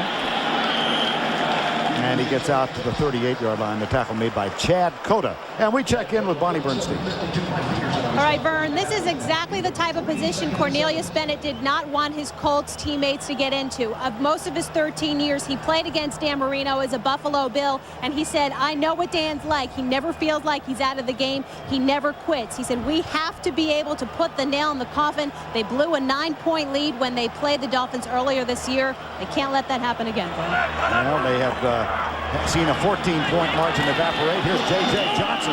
My goodness, Jeff Burris, number 20, up to make the tackle. This is a possession by Miami that was set up by the Miami defense for the first time today, forcing the Colts to go 3 and out offensively. We take a look at this good tackle right here. Jeff Burris came up. That's the way a corner is supposed to support the run. The significance of that is the Colts offensively have fewer 3 and out possessions than any team in the National Football League. And for the first time today, setting up this field position, Miami defensively forced Indianapolis to punt after 3. On 3rd and 8, they go from the shotgun. Rob Conrad, the rookie, is in. Here comes the blitz. Marino, good protection, but in trouble. Down, fumble. Where's the ball? That is a loose football. Who got it? I think the Colts, yep. Indianapolis.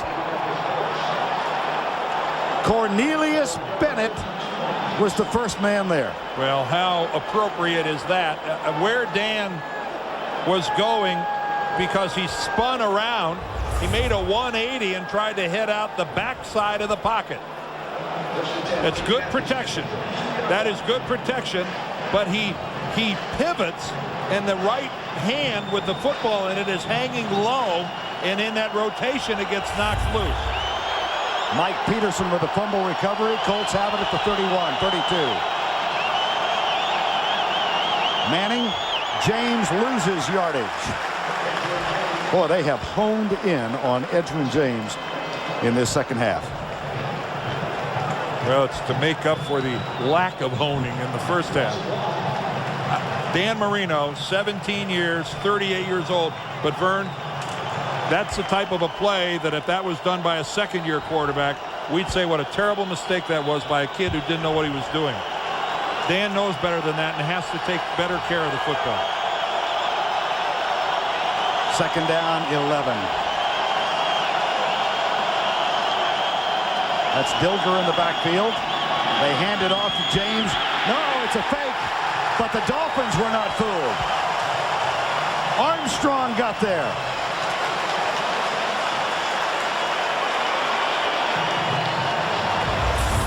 And take a picture of this, a rare sack of Peyton Manning. Peyton, because of Trace Armstrong, was planning, wanting to throw. But talk about a guy who has enjoyed a second career here in Miami after his early career with the Bears. 6.5 sacks on the year. Steady, steady, steady. Trace Armstrong. 3rd and 20. Second sack today of Manning. Across the middle, incomplete, tipped at the last second by Calvin Jackson. 4th down. And if I'm Dan Marino, I high-five every one of these guys coming off the field. Marvin Harrison sits down, and Calvin Jackson, he's got the hand on his back, but that's not interference. That's just a good, solid defensive play. That was really nice by Jackson. Hunter Smith for the 4th punt of the afternoon. You know, that's when your defense comes up big for you, when you not only hold, but you move them back 10 yards in the process. And Trace Armstrong got the sack that proved decisive. Darrell Buckley awaits the ball at the 10-yard line. Well, whatever might have been the problem, it has been straightened out. Mike Carey said, let's go. Mike Carey runs a good football game. I agree.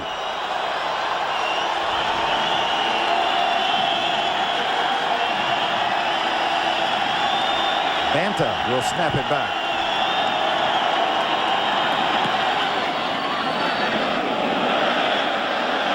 Toward the corner.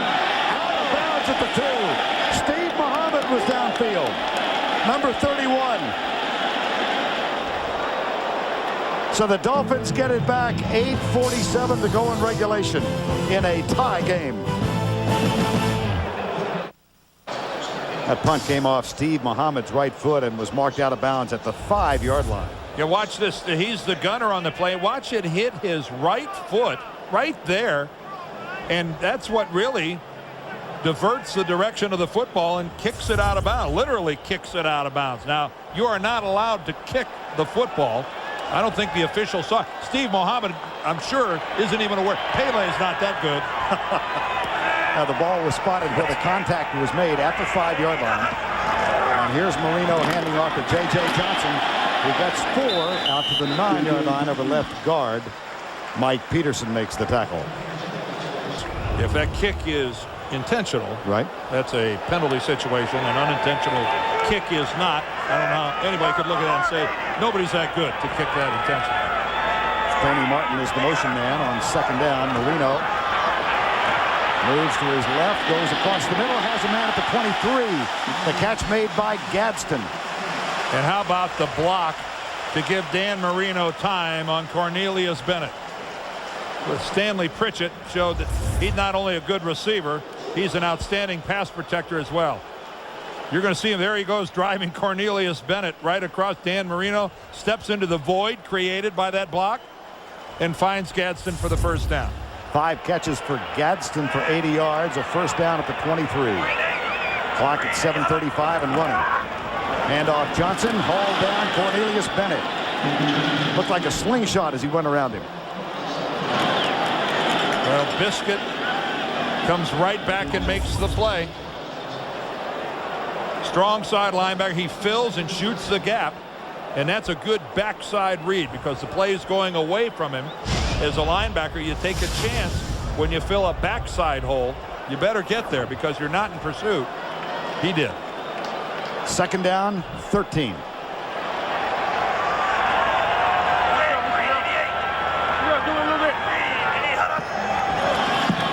Play fake from Marino.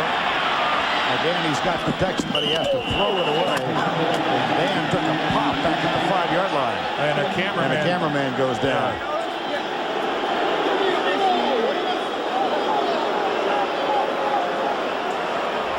It just goes down as an incomplete pass, but Dan Marino doing the smart thing, protecting the football, just throwing it away. And you can make a strong case that Mike Barber could have been called for roughing the passer.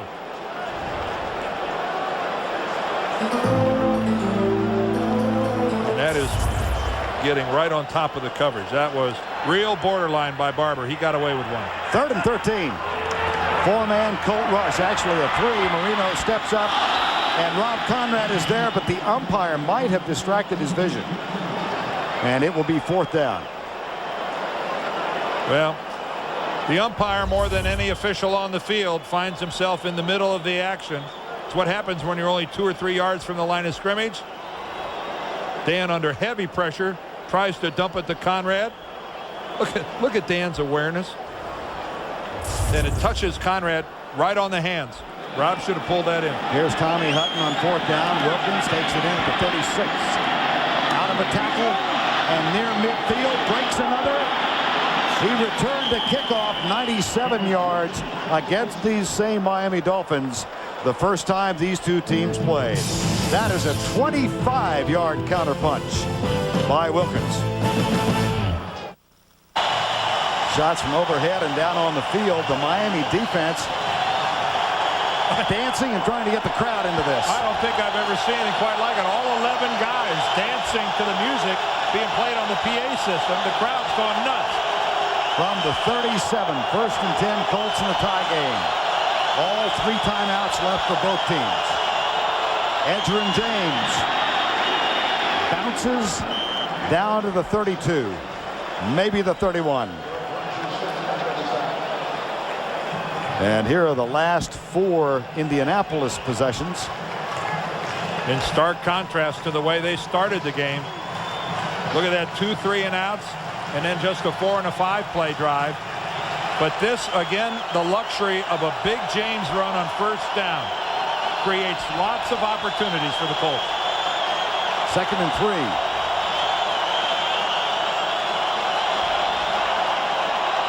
Here's James trying to get to the outside. Stacked up. It'll be 3rd down, depending on the spot. It looks like he's just short. I would have bet anything, Vern, that a yard before he's hit, that Edgerrin James is going to pick up the 1st down easily. This just had the look of that he was going to get it in. Zach Thomas comes in there, and then he is stood up and driven back by Sean Wooden, and Sam Madison in there as well. Looked like an easy pickup. It wasn't. Shields in as a blocking back on 3rd and a yard. James, no, Zach Thomas.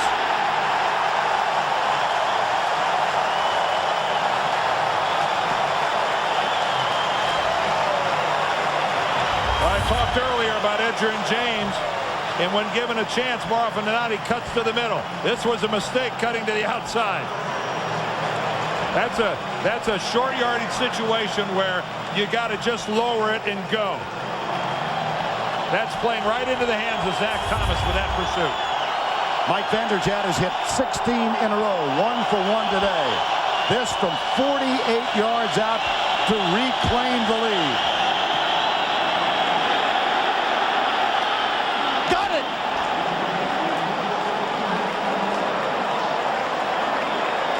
This guy's on autopilot.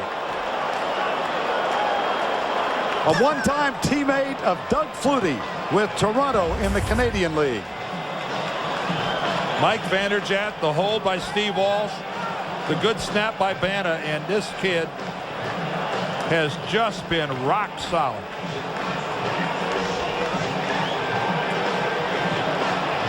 But the Miami defense, they stiffened when they had to.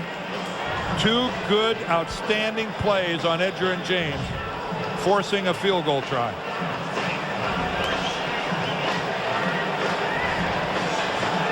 Rats. And here is by how much? Quite a bit, actually. It had a little reserve.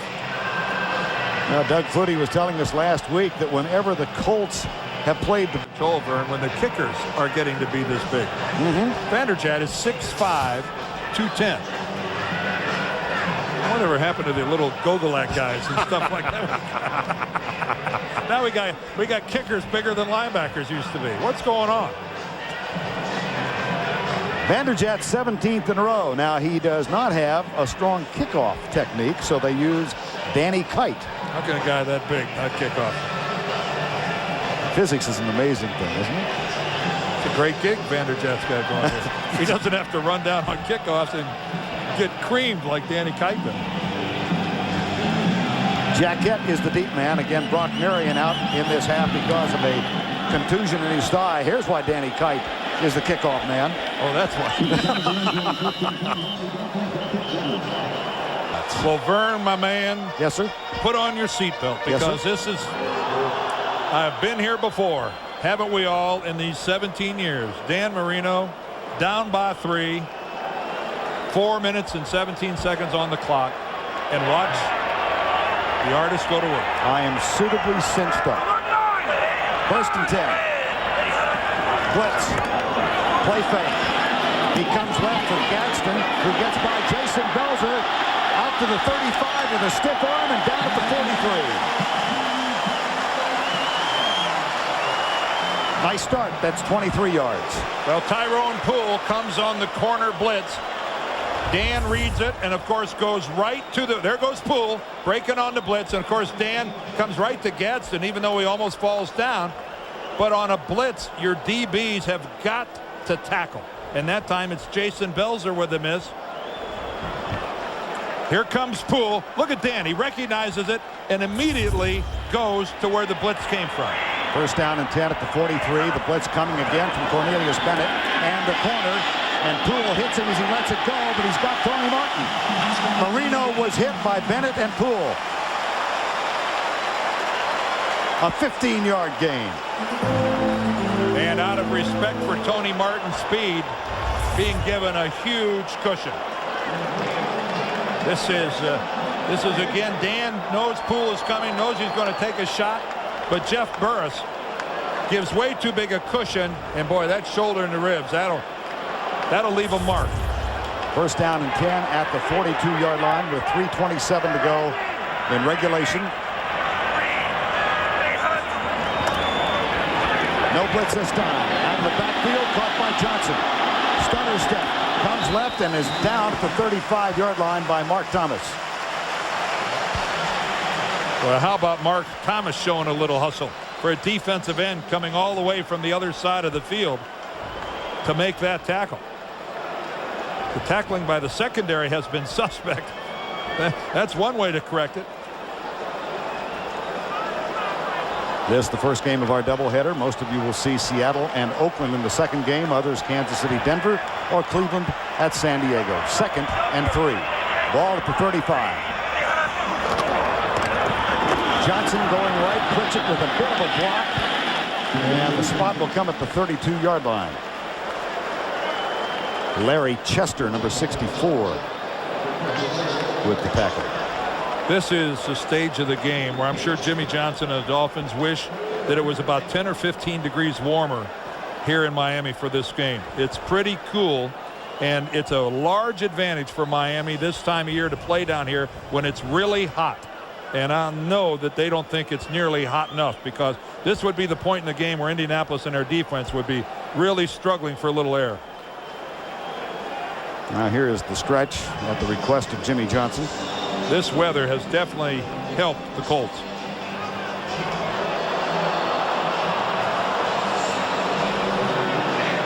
A smidgen. Well, in anticipation. A skosh. A skosh. Yeah. Just a bit of a difference in a smidgen and a skosh.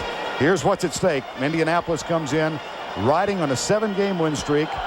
If they win, they have a 2-game lead with 4 to play. Miami, with a victory, would vault into a tie with the Colts, but would own the tiebreaker edge because they have defeated them, would have defeated them twice. In that game in October, Jim Mora's team fell to the Dolphins. A 2-yard touchdown with 27 seconds left. Marino to Gadsden. A couple of big plays before that. One was a 48-yarder on 4th and 10. Here's Marino left side. Yatil Green falling down in front of Belzer, but he makes the catch. First down. And that's twice in a short yardage situation. Dan Marino has had the confidence to convert with a pass to Yatil Green.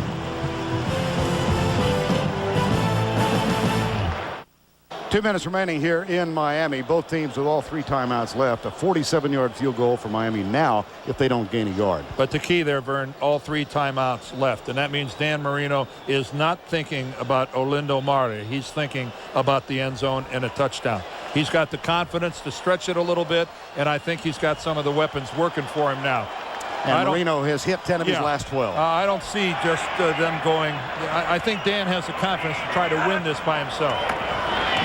Into the right flat, he's got Tony Martin, and Martin out of bounds at the 20-yard line as Mike Peterson is there to defend.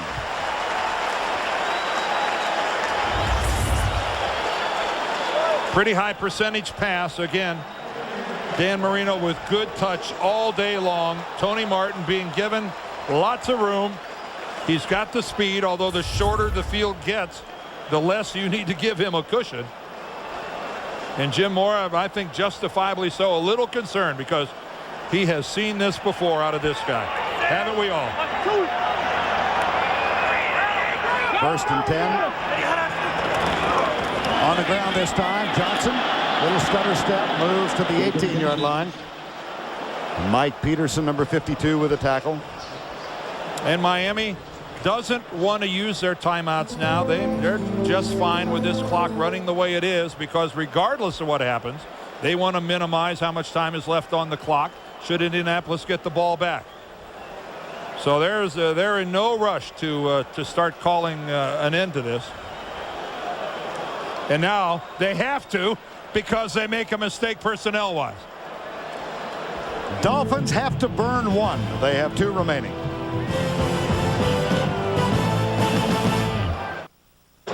Richmond Webb having an equipment problem, and they are frantically trying to get his shoe tied to get him back on the field. I never thought I would be reminded of Tanya Harding in the 1994 Olympics in the NFL, but that's what it looked like. Yeah, and there goes Richmond back onto the field. You know, when you've been to 7 Pro Bowls, you get 2 guys trying to put on your shoes. And that's worth, you know, they need Richmond Webb out there. And Marino took a timeout, went over to the sideline, and gave Richmond a chance to get ready. 2nd down and 9 from the 19. That's Martin in motion, followed by Burris. Marino into the flat for J.J. Johnson. Inbounds at the 13-yard line. Tackle made by Mike Peterson. And still, I think they're doing the right thing here, letting it go. Spot at the 14 now will bring up a 3rd and 4.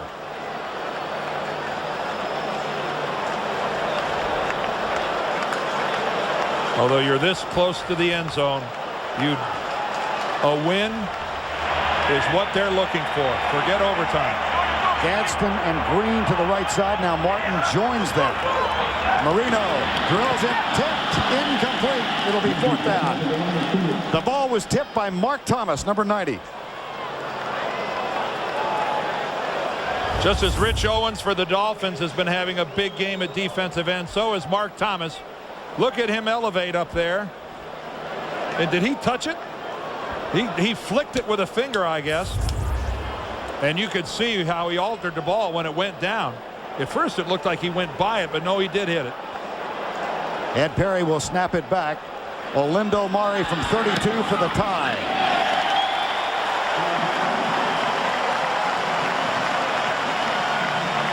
With 36 seconds remaining.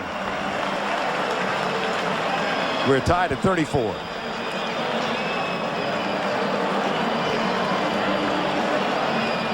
Mare 2 for 2 today, and he's now kicked his 31st field goal of the season, equaling the Dolphin club record held by Pete Stoyanovich.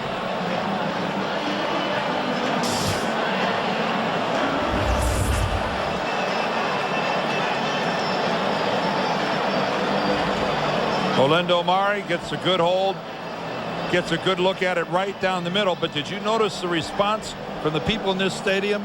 Kind of tepid, because I think they know with 36 seconds left, yes, we're tied, but Indianapolis and Peyton Manning are going to get one more shot. Edger and James will be a part of that shot.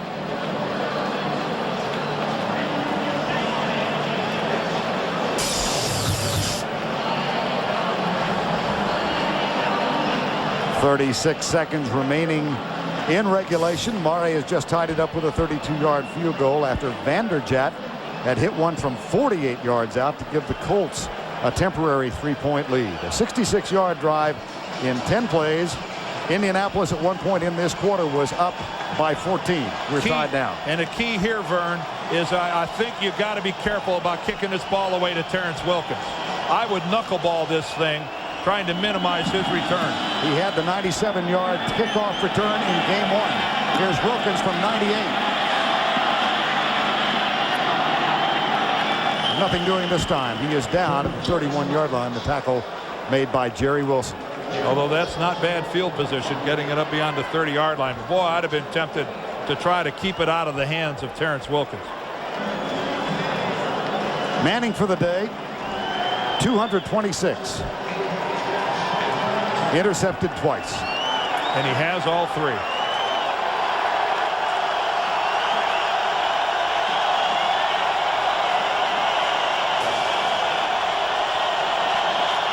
And Calvin Jackson, the safety, has cheated way over to the side of Marvin Harrison.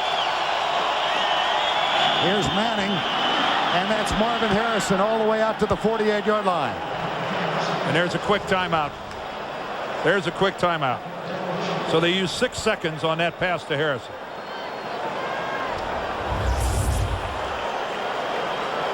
They were going to have a tough time getting it deep to Marvin, so they break him off on a crossing pattern underneath. And you can almost, you don't want to say Miami's willing to give that up, because a couple more of those taking only 6 seconds. But it's the right route to run, because he was not going to get deep. He had double coverage all over him.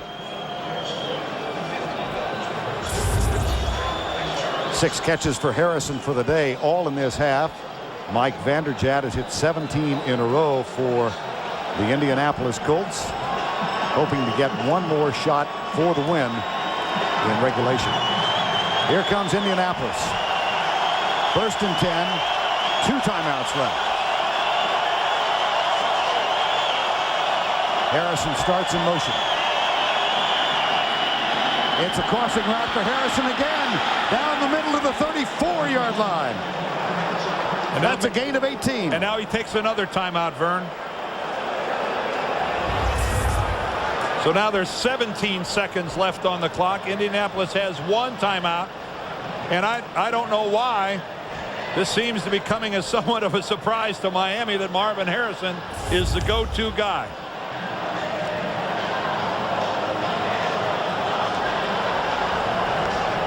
And they can still afford to go underneath again, because they have 1 timeout remaining. Vanderjagt has hit twice today. His career long is 53. He's also had 2 blocked this season. Has only attempted 1 of 50+ this year. That was a 55-yarder. Mike Vanderjagt. Never will he have attempted one bigger, though, than this one. 1st and 10. 1 timeout remaining. They can even afford to run with James. Guess what? Down at the 35. Although I think their plan to run with James was to get a few more yards than that.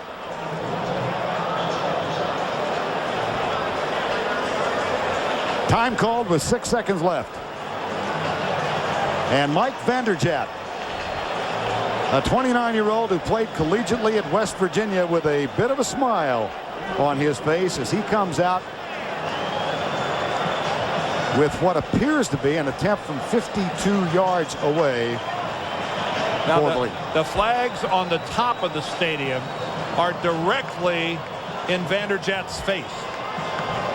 Now the flags, the little things on top of the goalposts, the little pieces of fabric, they're not moving a whole lot down here on the floor of the field. Bradford Banta is the snapper. Veteran quarterback Steve Walsh is the holder. Mike Vanderjagt for the lead.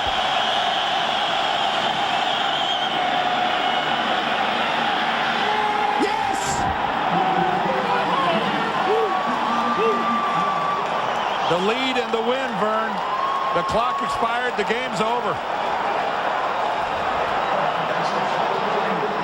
The Indianapolis Colts have won 8 in a row.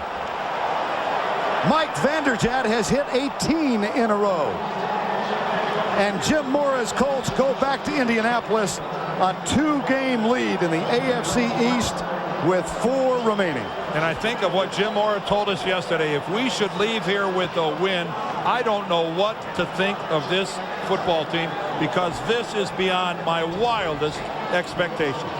Keep in mind, folks, 3-13 a year ago.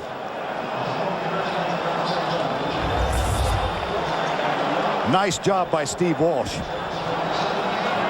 Spins the laces, and Vanderjagt gets all 6'5" into that.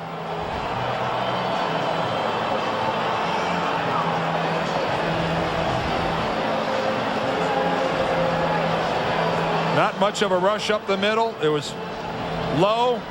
He knew it was straight. What a wonderful feeling that must be. And on the sideline, the head coach of the Indianapolis Colts.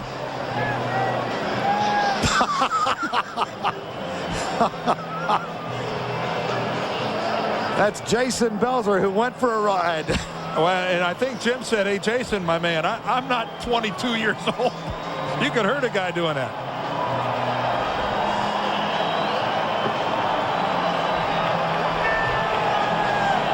And the reaction from the losing coach.